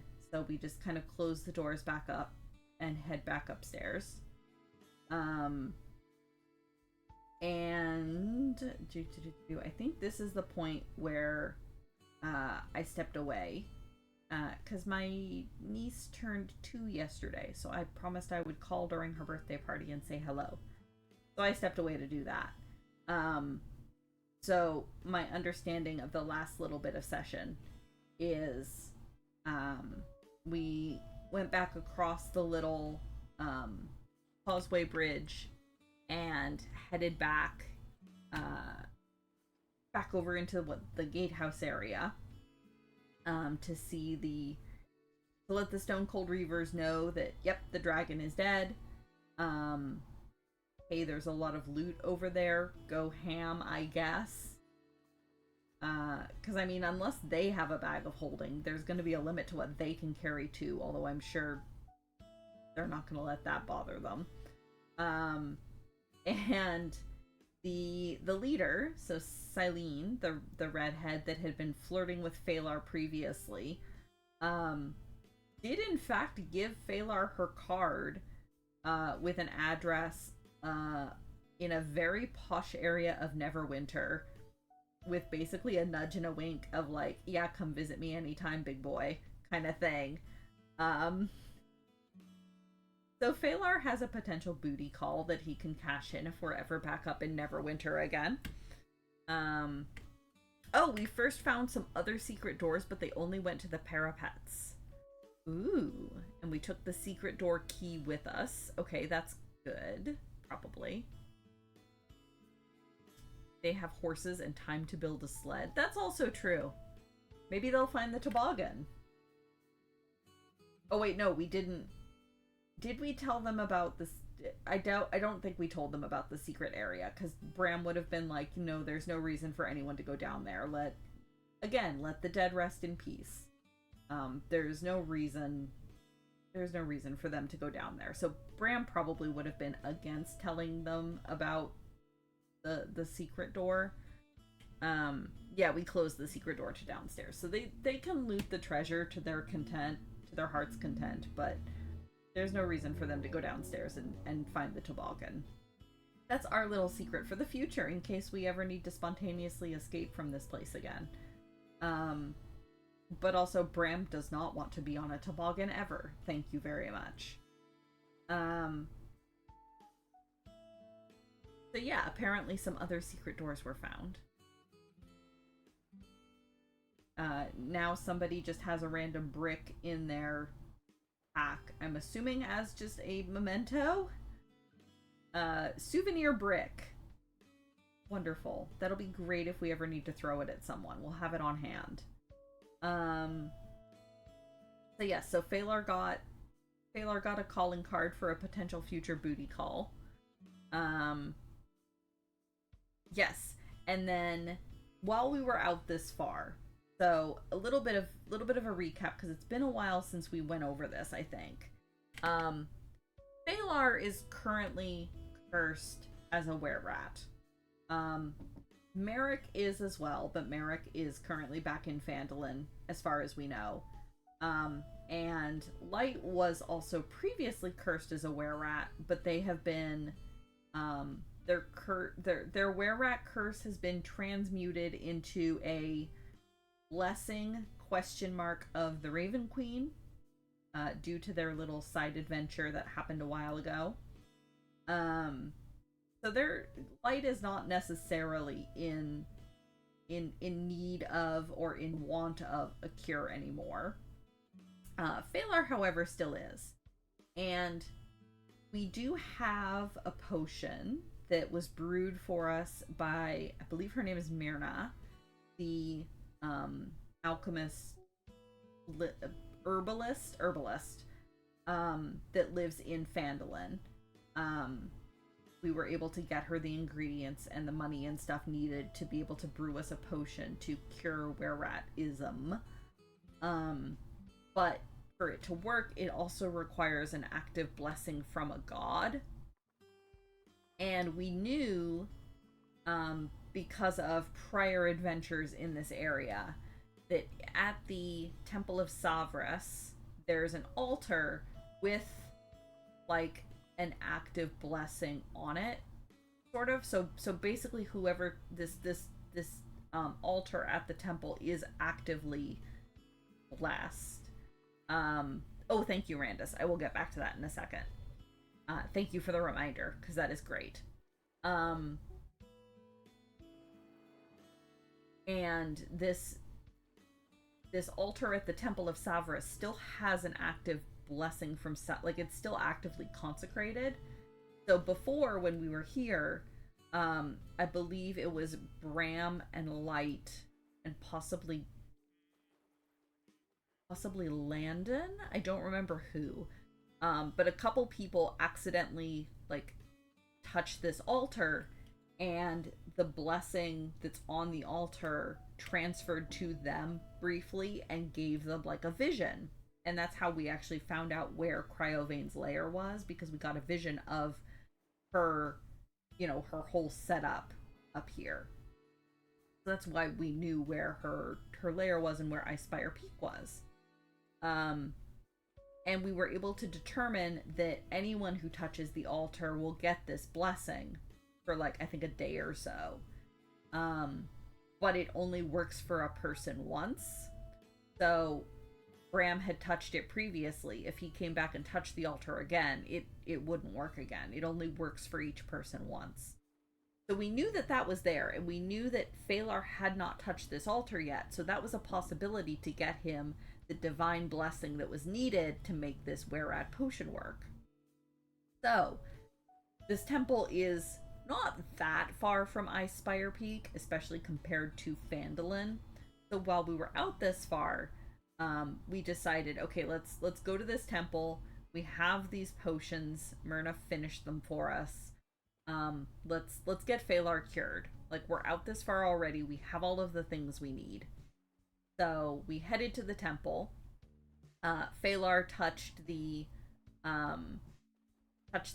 altar to get the blessing, and got a vision of where the Talos cult is massing, which is fun. And then Basil got a vision of where the Black Scorpion is hiding. And then Phalar took the potion to cure himself, and received 5 levels of exhaustion. Why did Basil touch the altar? Just to be able to get a vision and hopefully get a clue about what to do next? Was that the reasoning there? But it is good that we now know. I'm actually somewhat concerned that the Talos cult is massing. I thought we had pretty much taken care of them. I am concerned that there are more of them. But also it's good that we now know where the Black Scorpion is. I'm concerned is the wrong word. I'm curious because I was fairly certain that we were going to be taking care of the kobolds next. Because I imagine the kobolds are probably not happy that we've been killing dragons. But if we end up doing one of the other things instead, that's fine. Whatever works. Whatever ends up working whatever jumps us first, I suppose. But yes, the sending stones. So also the other thing that we did is Phalar pulled out. So as a reminder, we have Phalar has a sending stone that is paired to another one that typically is like resting on the table in the war room in Phandalin that's kind of at our headquarters. Um, so typically Celadar uses it to send messages to us. Oh, okay, Basil was told vision from the god of knowledge, and they were like, yes, please, I'll take that. Fair enough. Good for Basil. That does make sense for Basil. Fair enough. So typically Celadar uses that sending stone to send messages to us, and the rest of the time just kind of leaves it sitting around on the table. So Phalar was like, it's worth a shot. We might as well try and send a message to him or whoever happens to be nearby, so that we can let them know, hey, the dragon is dead. Phandalin is theoretically safe. So Phalar sends the message. Cryovane dead, everyone alive. Stone Cold Reavers are here. Not as heroic as advertised. They were hiding. We'll finish clearing the fortress. Intended destination, Phandalin. And sent that to the other sending stone. And the message that he got back in sort of a high, squeaking, voice, very, very childlike voice, of like, dragon! What dragon? I should tell Mom! Meaning that Carp has gotten a hold of the sending stone, which is both adorable and potentially problematic, but mostly adorable. It's probably fine. So yeah, there's that. Keep reminding you that you have yet to cut the head off the proverbial kraken. Celadar even pointed out a possible third site. Oh, for the Cult of Talos? Yeah, I just keep forgetting about it for some reason. Other things just keep being more pressing. So yeah, we have successfully dragoned. We have successfully finished clearing the fortress. We have looted some number of things. We have cured a were-rat. And we are headed back to Phandalin, to sort of regroup and decide what our next destination is. Again, now that we know where the Black Scorpion is, and now that we know where the Cult of Talos is going to be causing problems, we can kind of make a determination of like, all right, what next? So yeah, we'll have to have some offline party discussions about where we want to head next.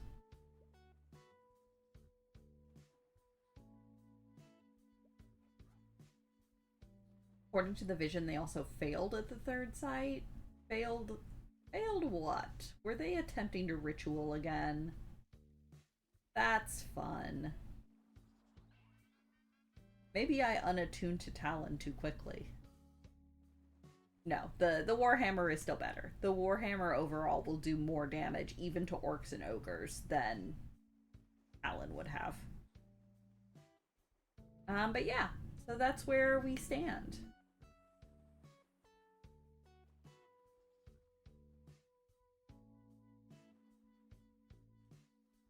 That is where we stand, and in a couple weeks' time, we will, like I said, regroup in Phandalin. Hopefully deliver the Chartleland Circlet safely to Darren, so that it can be contained. And yeah, we'll head out on our next exciting adventure. So stay tuned for the continuing travails and adventures of the Platinum Dragoons. Thank you for watching. Stay tuned for what comes next. Actually, what comes next is probably break time. It is, in fact, noon. Let me cure this orange yarn here.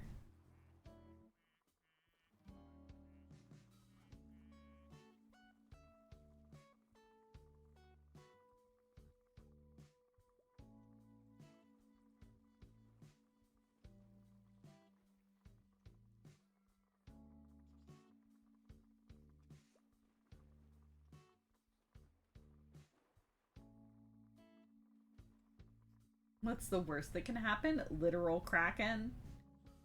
Oh man. I mean, there is potentially a shark problem that we're never going to deal with.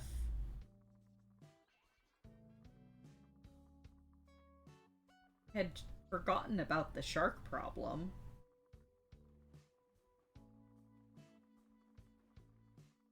And Kits has redeemed a board game arena. Excellent.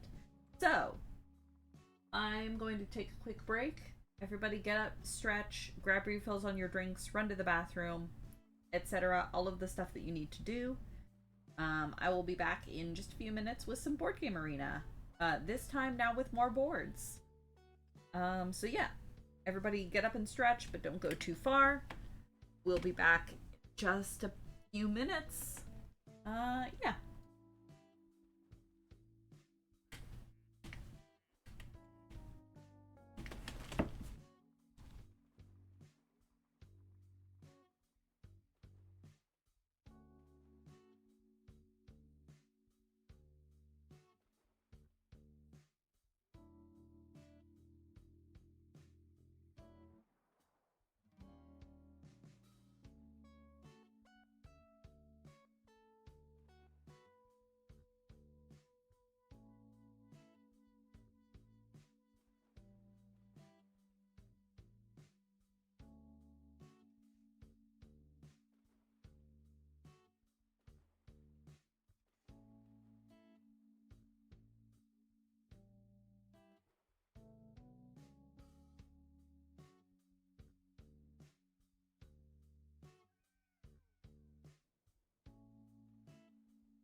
Alrighty, I have returned. Let's see here. There we go. It just works. Alright. Let's go. Right, okay. Azul Duel. I think I want to grab... Actually grab the single red. Put it there.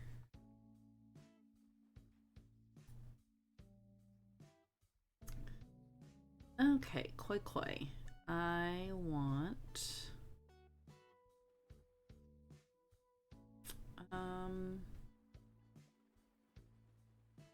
I mean, I guess I can grab the iris. Or I can put down the clover to grab next turn. Yeah, let's do that.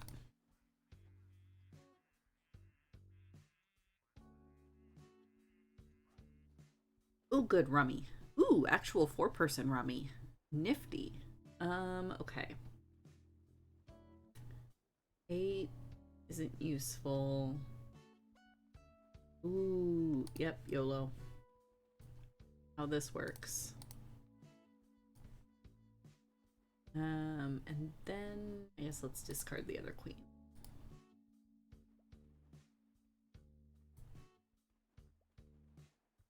Okay, other Azul Duel. Right, okay, so I need to be able to put a thing in all of my wildcard spaces, because if any of them are empty, then none of them score. Which is a really interesting, I don't know if I've seen that score tile before. I like that one. It's really interesting. Go ahead and grab those.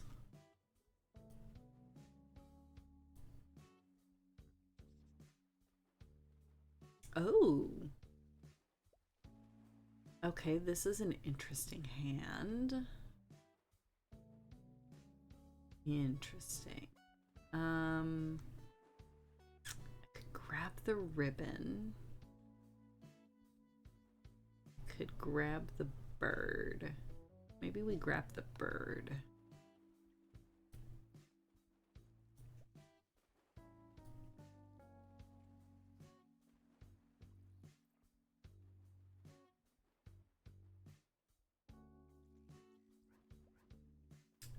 Ooh, goody, lucky numbers. Oh, that's an awful starting lineup. Jesus. I mean, none of these are great. Kuma at least has a high corner card. None of these are fantastic, though.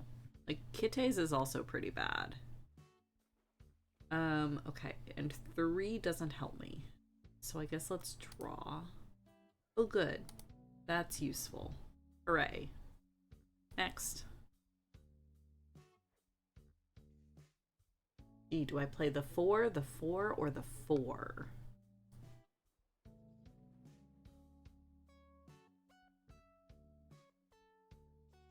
Okay, so 4-point hand for me.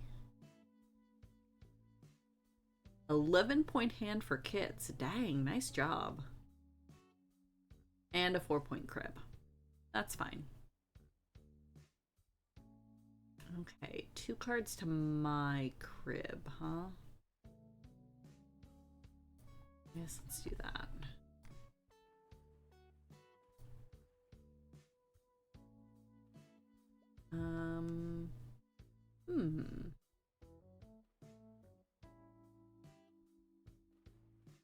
Yeesh.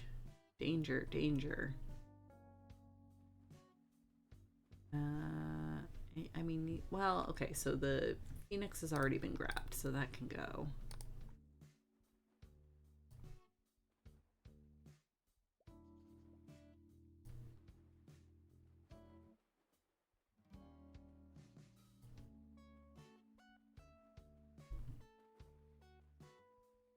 Okay. 6-point hand for Kits. 8-point hand for me. Oh, and that's it. That gets me there. GG. And that's game. Hey! Hooray! That sure is a trophy. 50 victories in cribbage. I do like cribbage.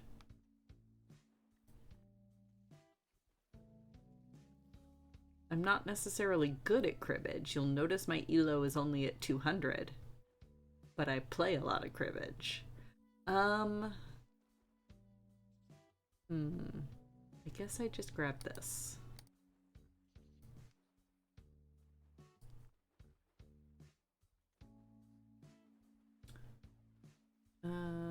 Let's start with that. Sure. Ooh, good. Terraforming Mars. Alright.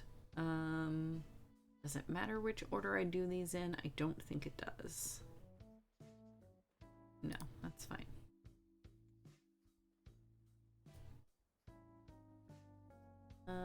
Ooh. Oh, I could draw a card.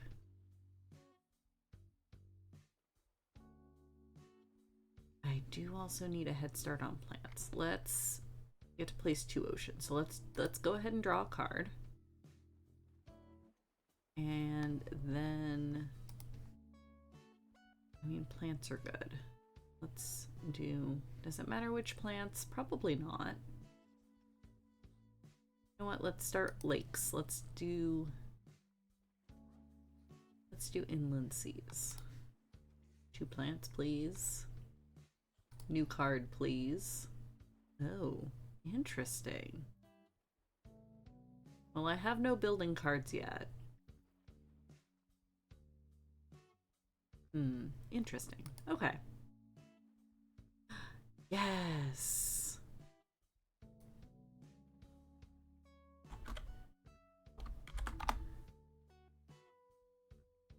Yes. Queen's Garden. Okay. So, this is Hexagon Azul.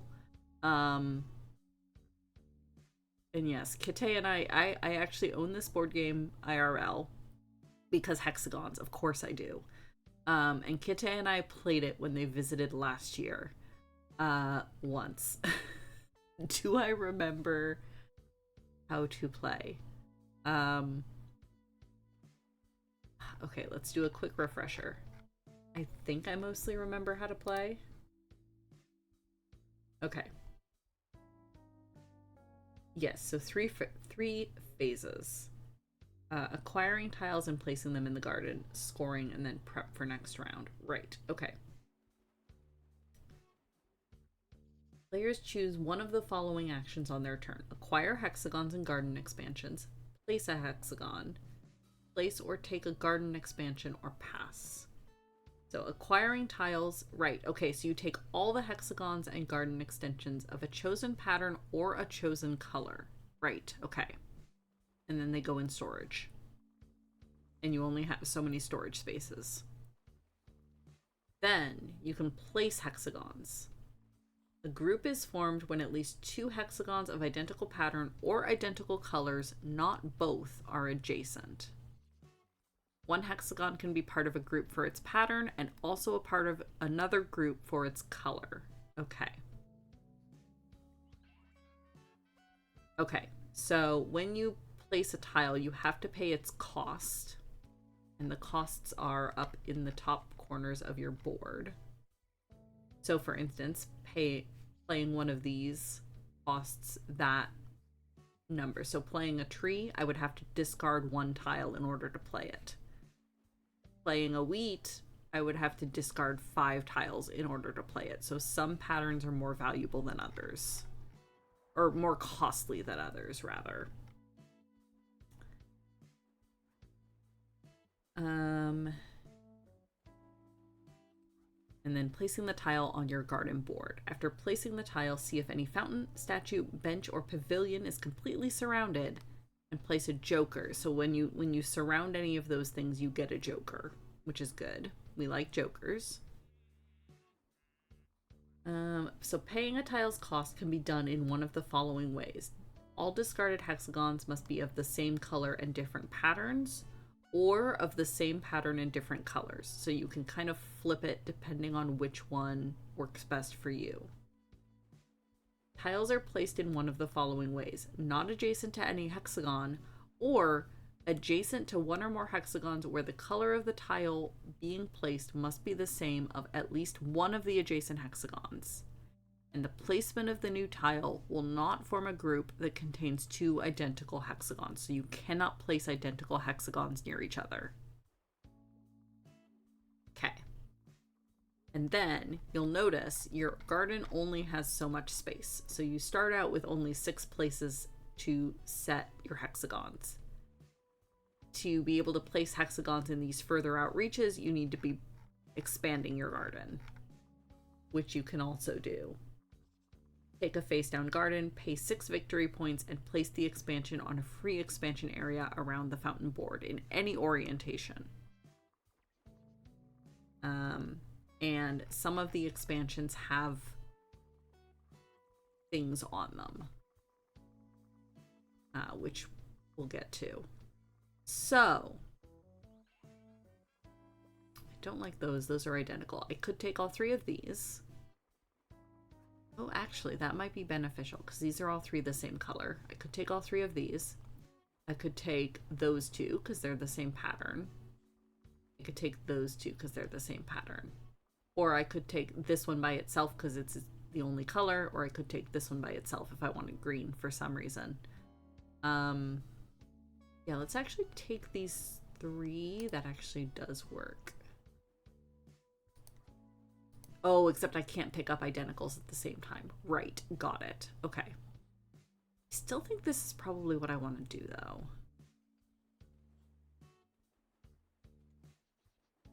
Maybe. Yes.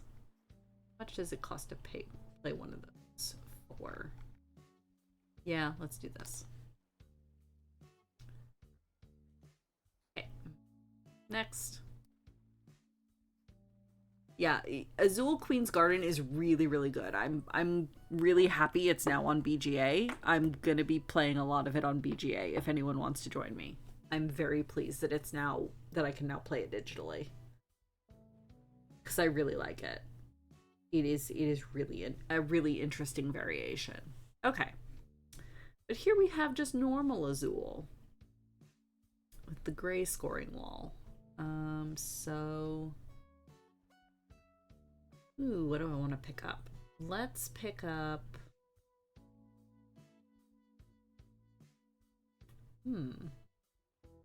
What do I want to pick up?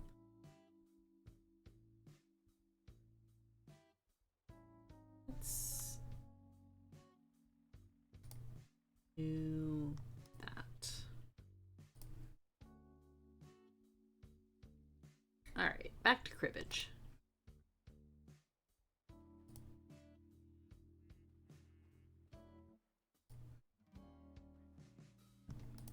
And I think that's it.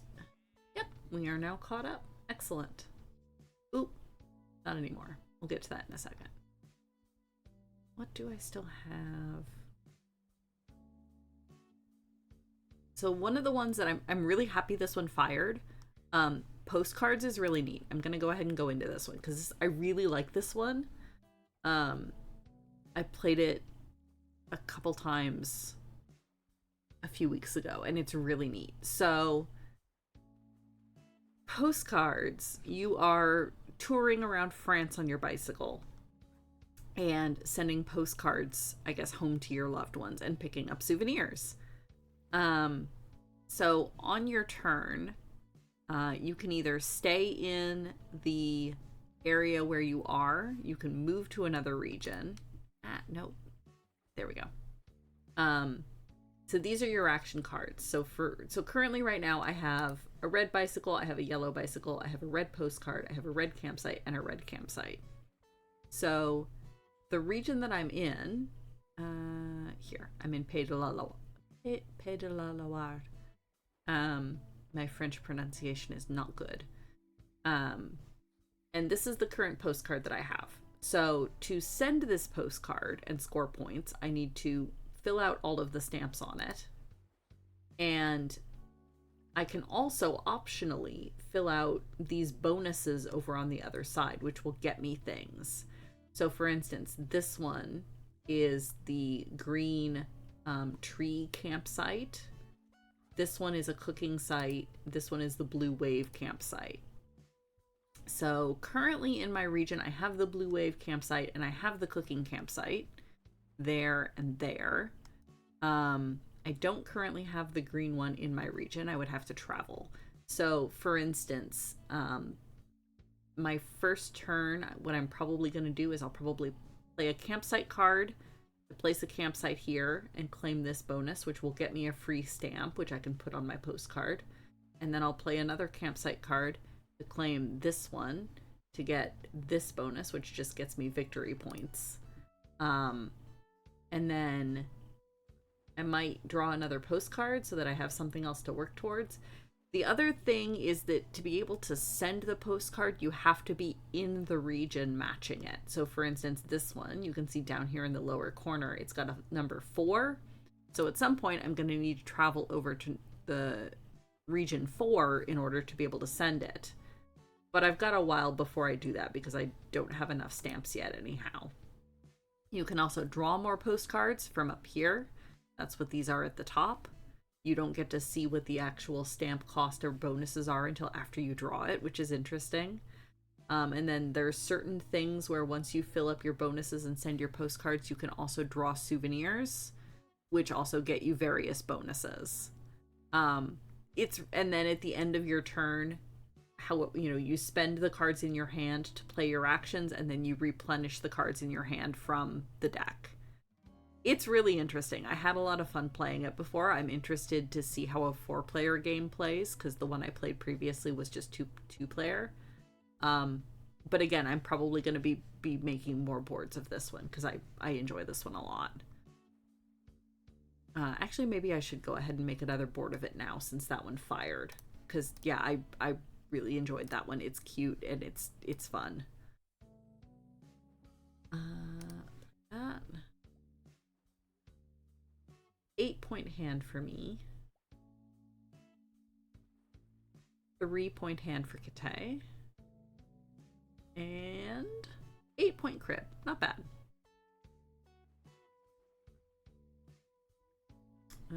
2 cards to my crib, huh? Ooh. That one. Let's do that. Not ideal, but it'll work. Oh, damn, kits. Holy.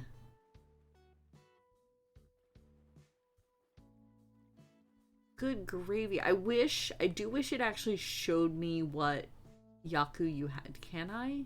Does it show me which Yaku you had?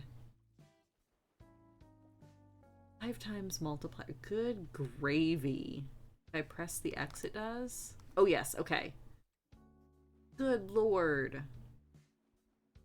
You had the... Well, no, that's not even... Okay, so you had both viewing... Okay, the cards of the month would do it, yeah. Plus animals, plus a chaff, plus the multiplier. Good gravy. Good job, kits. Well done. Okay, so let me quickly do another board of postcards. No, maybe later. It's in here somewhere.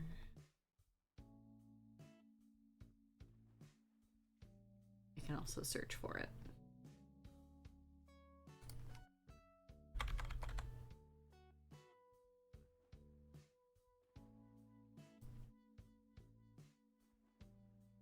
I actually haven't played side B before. My friends, okay, open that. And let's go ahead and do, again, since the first one fired, let's just make another board of this as well. Base side, fast scoring disabled, restrict it to my friends. Yes, yes. To game. Well aware.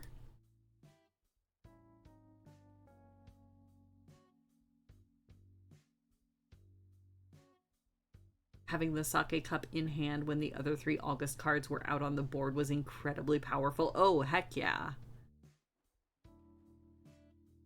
Especially in that month. I think the cards just liked you.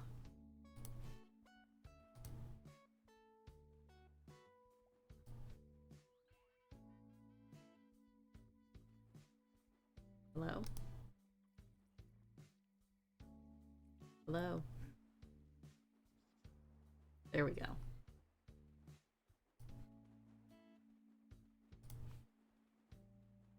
All right, there we go.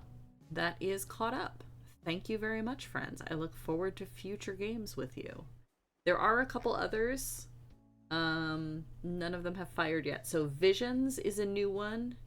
Spooky Tower is a new one, and Wondrous Creatures is a new one. I've not played any of the 3 of them, but they look really intriguing.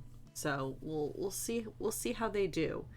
I'm in the habit of when I'm making a bunch of boards, I'll go to the BGA news page and just kind of flip through and be like, okay, do any of these look interesting?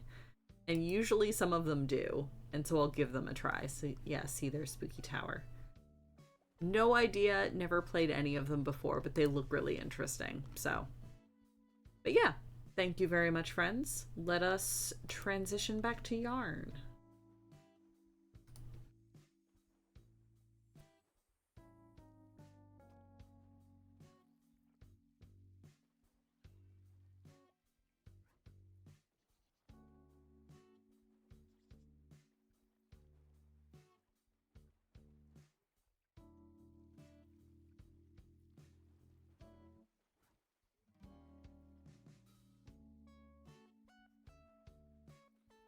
Alright, there we go. Pick up laptop. Need you for chat.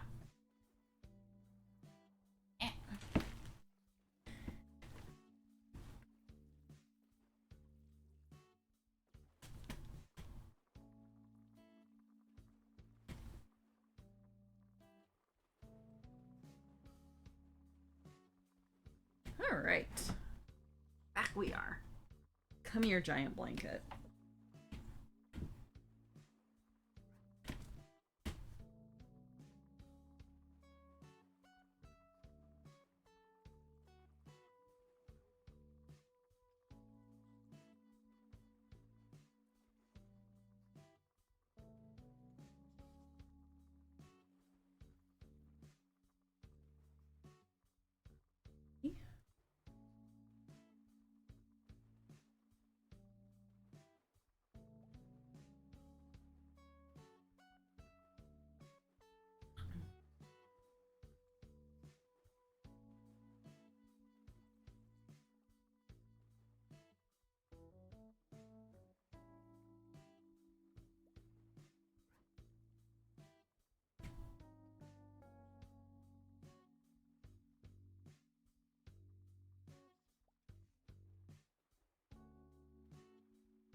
Also, Kara, you should join that game of Queen's Garden I just created so that you can learn how to play so that we can play it in real life.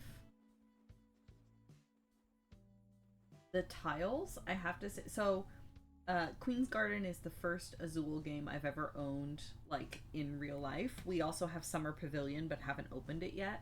The tiles are so satisfying. Like, they're plastic, but they're like this really thick, like highly polished, like really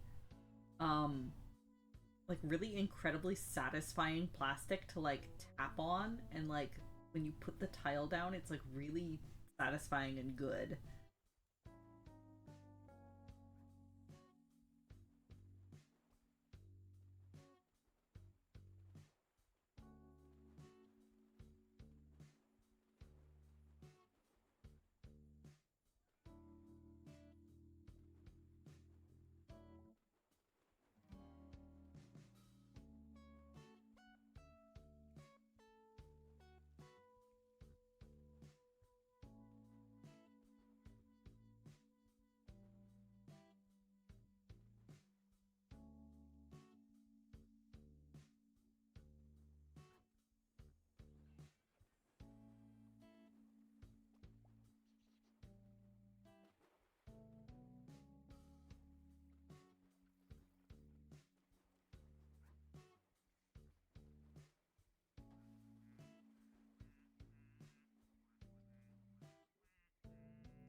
Also, hey Kara, reminder that you have tea.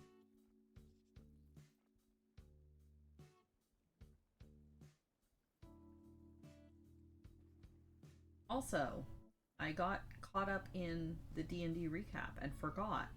If you're in a time zone where you need to eat something, go eat something. Kits, I saw you say that you were doing food prep. I hope that you have now eaten and that it was tasty.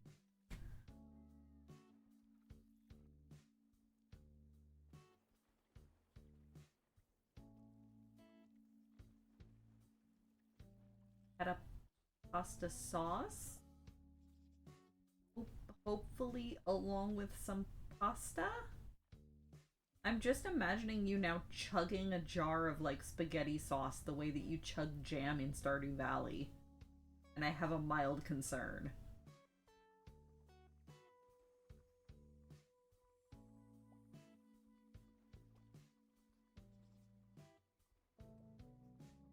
Ah, a pasta bake. Okay, perfect. Much better.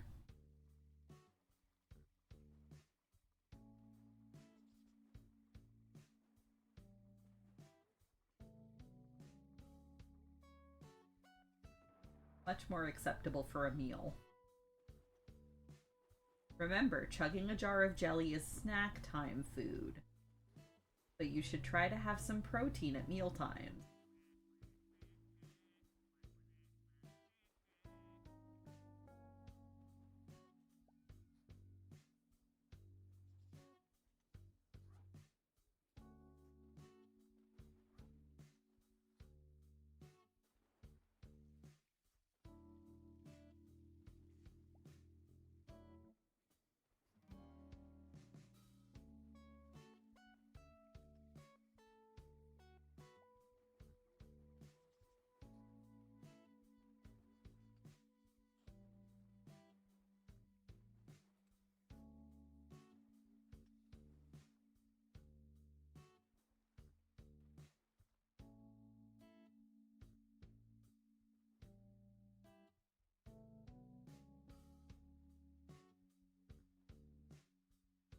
Had a cinnamon bun when you got up and an actual meal will be after stream. Fair enough. My actual meal will also be. Just as long as you are planning to eat and you have an idea of what there will be. Are you saying Stardew Valley jelly a meal does not make? Yes, that is indeed what I am saying. At least, like, swallow a whole fish or something along with it. You really need the protein. Especially with all of that heavy farm work.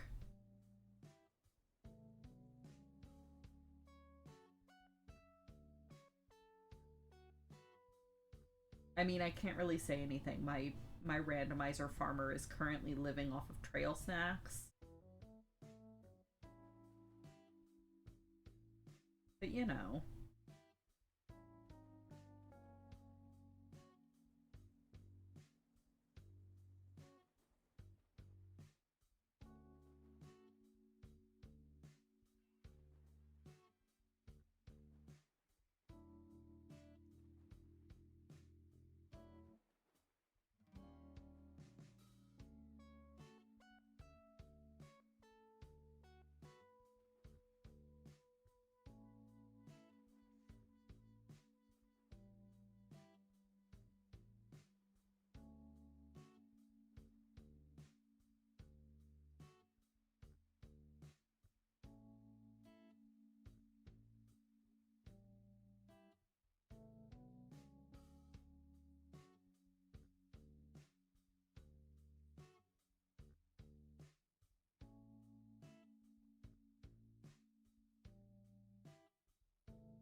just got after a con.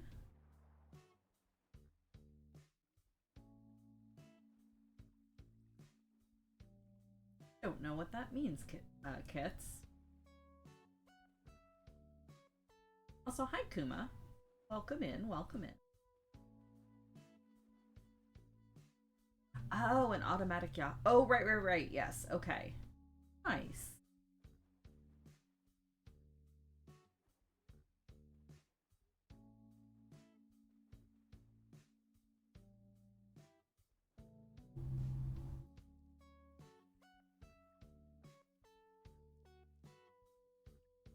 That's the one where it deals...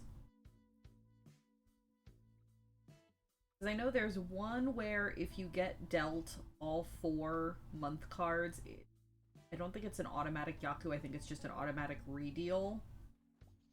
But there's another one where if you get dealt certain cards, it just automatically happens.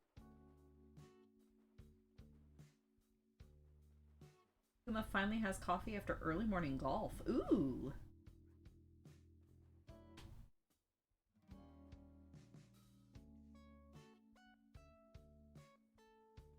Excellent, excellent. Hopefully the weather was decent for it. It's pouring rain here, so not great golfing weather. If you win immediately after getting a con, it's +1 yak. Oh, neat.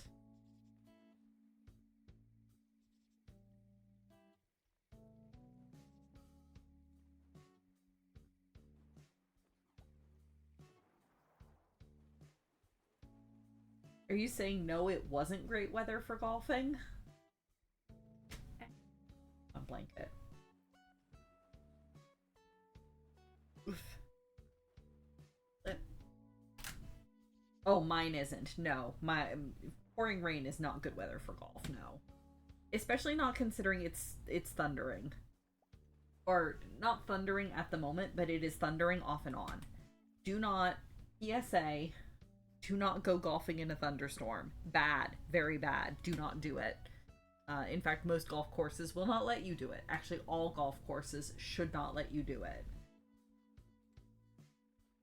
Golfing in a thunderstorm is a very bad idea.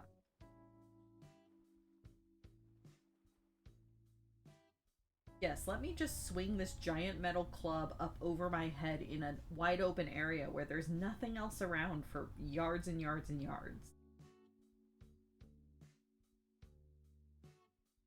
No, I don't know what a lightning rod is. What are you talking about?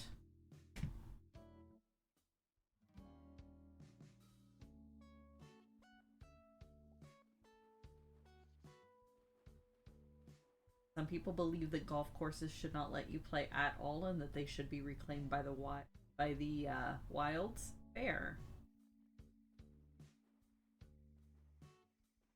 Big ol' rain and lightning siren to call golfers back in. Perfect.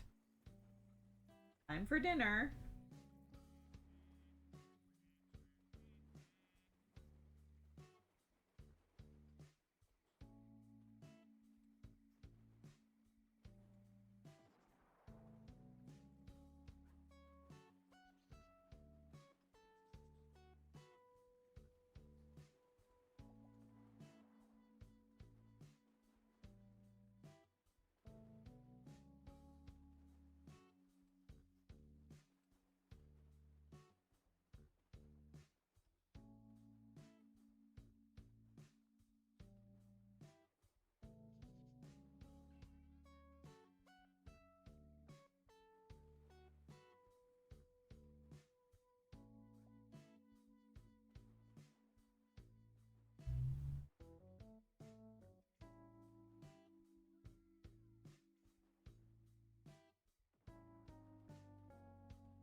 turn.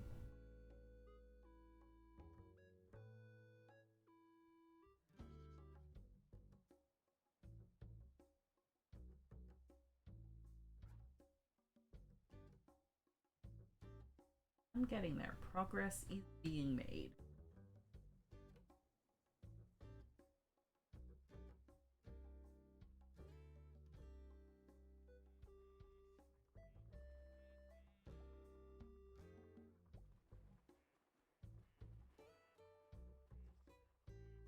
It feels like it's slowing down, but I think that's just because the blanket is so large now that I don't like visibly see it growing. It's all just become one giant lump of blanket.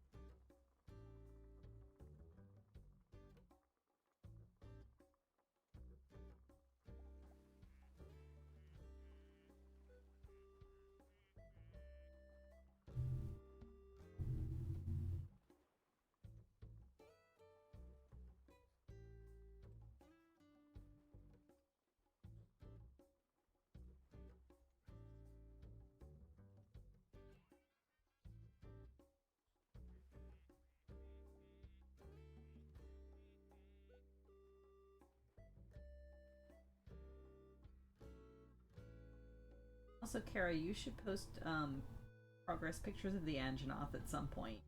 It looks really good.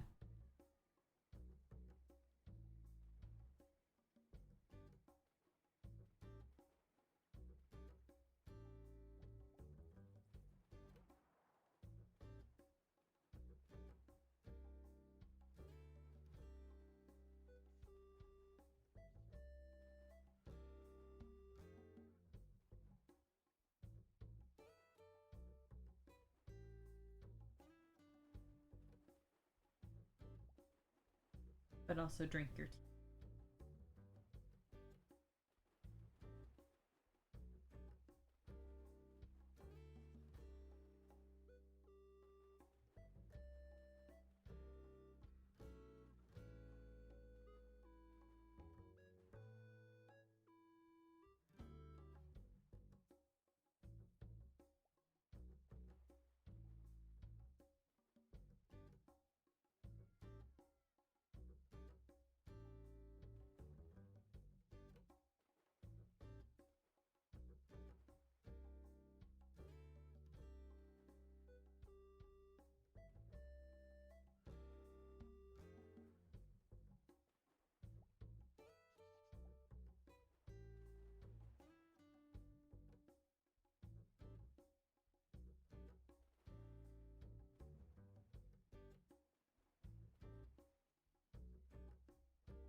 and being naughty.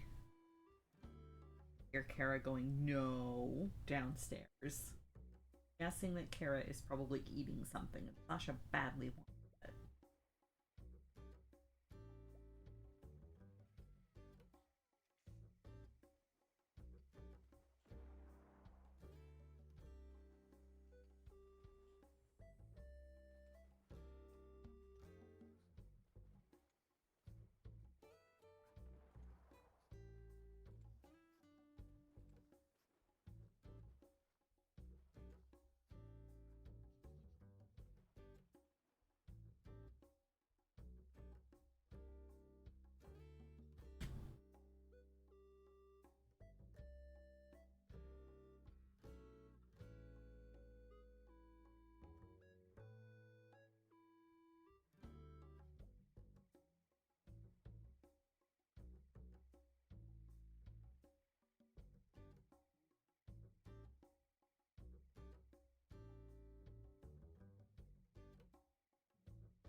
Sasha's totally innocent. Oh yes, all the time. Undoubtedly.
Okay, I'm gonna flip this over again.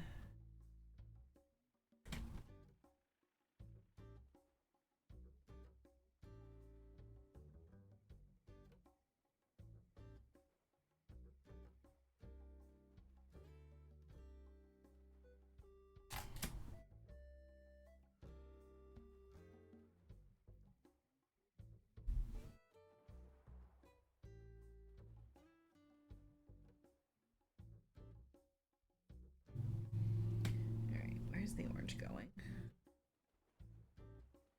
Oh. Alright.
We're receiving yells for not sharing your burrito. Yeah, that's about what I figured.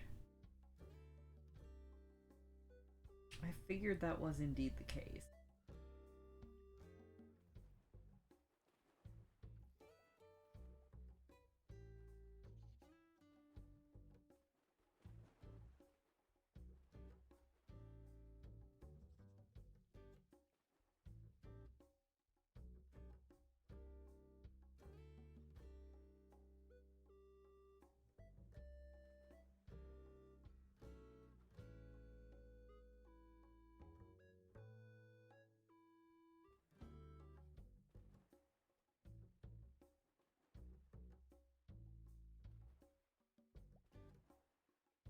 Sub isn't up for renewal until Thursday stream. Boo.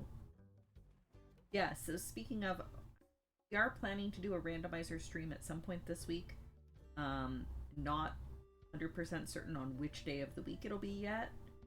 It'll kind of depend on how crazy work is for both of us. It will be a Stardew Valley full stream again. Grid of Mana is still fairly stuck until I can get a few more things for Kara.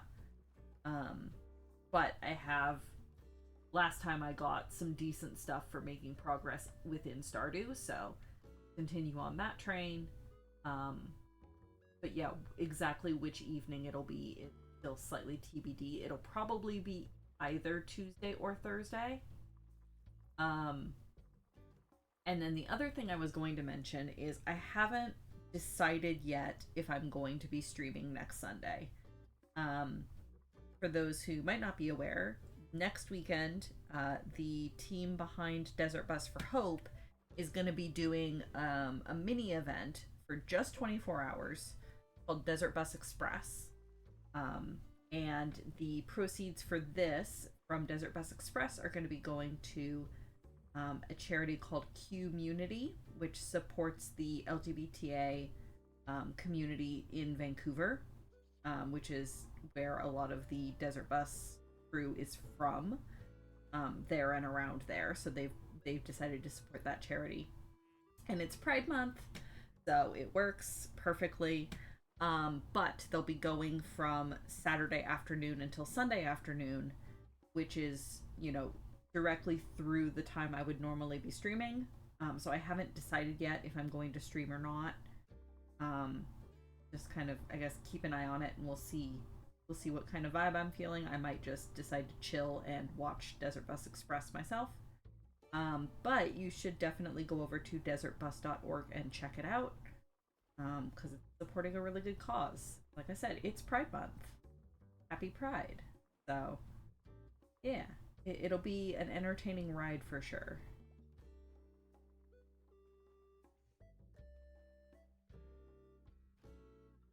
And then the following Sunday, so 2 weeks from today, I will be streaming, but it'll probably be a short stream, so that Kara and I can go out to the farmer's market afterwards, assuming it's not pouring rain. So, yeah, again, exactly how long it'll be is TBD. I will be streaming that day, but it'll probably be somewhat shortened.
Sachette now sulks because Burrito gone. Burrito gone and she didn't get any of it at all. Because you are a terrible, awful person.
Sad cat noises, yes. How dare we not poison Sachette with the onions and the garlic?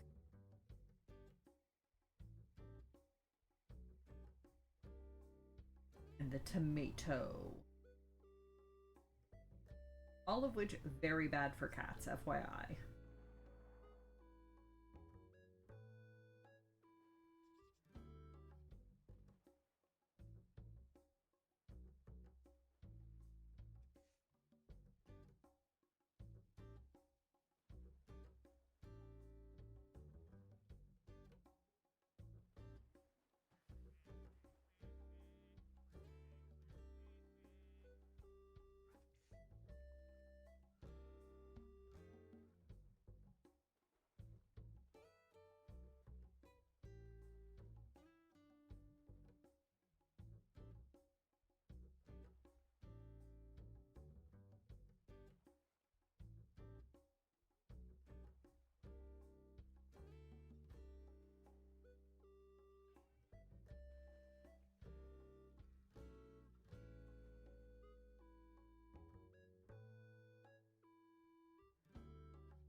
tea is very good. Oh, good.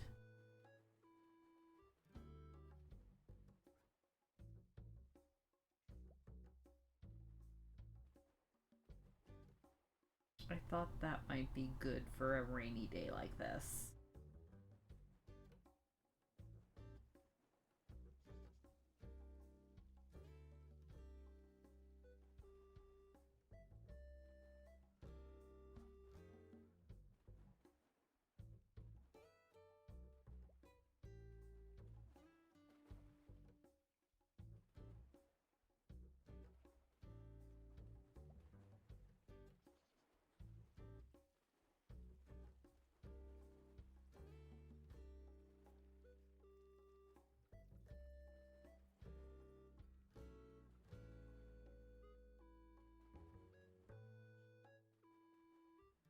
Red mage tea. I mean, it is a blend of two different teas.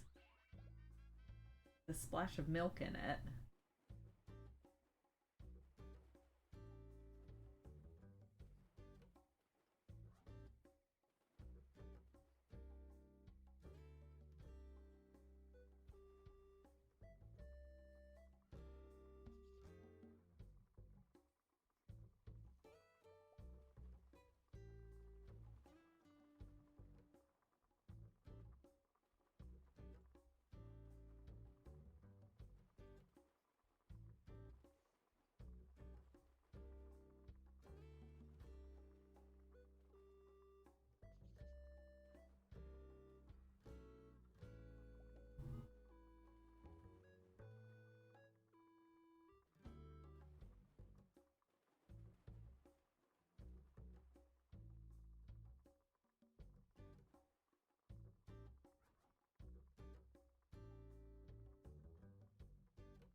Like, get to the end of this row here and then call. Okay?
Friar, aye aye.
row down. Good progress.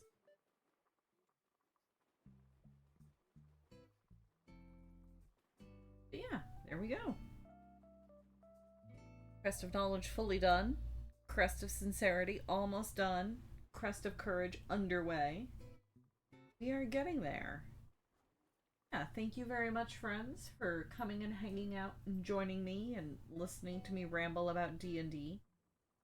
Like I said, Kara and I should be back at some point in the evening this week with another randomizer stream. Exactly which day TBD. But until then, I hope everybody will stay safe, stay healthy, take care of yourselves, take care of each other, be good people. And yeah, everybody have a good rest of your Sunday, and I will talk to you all in the future.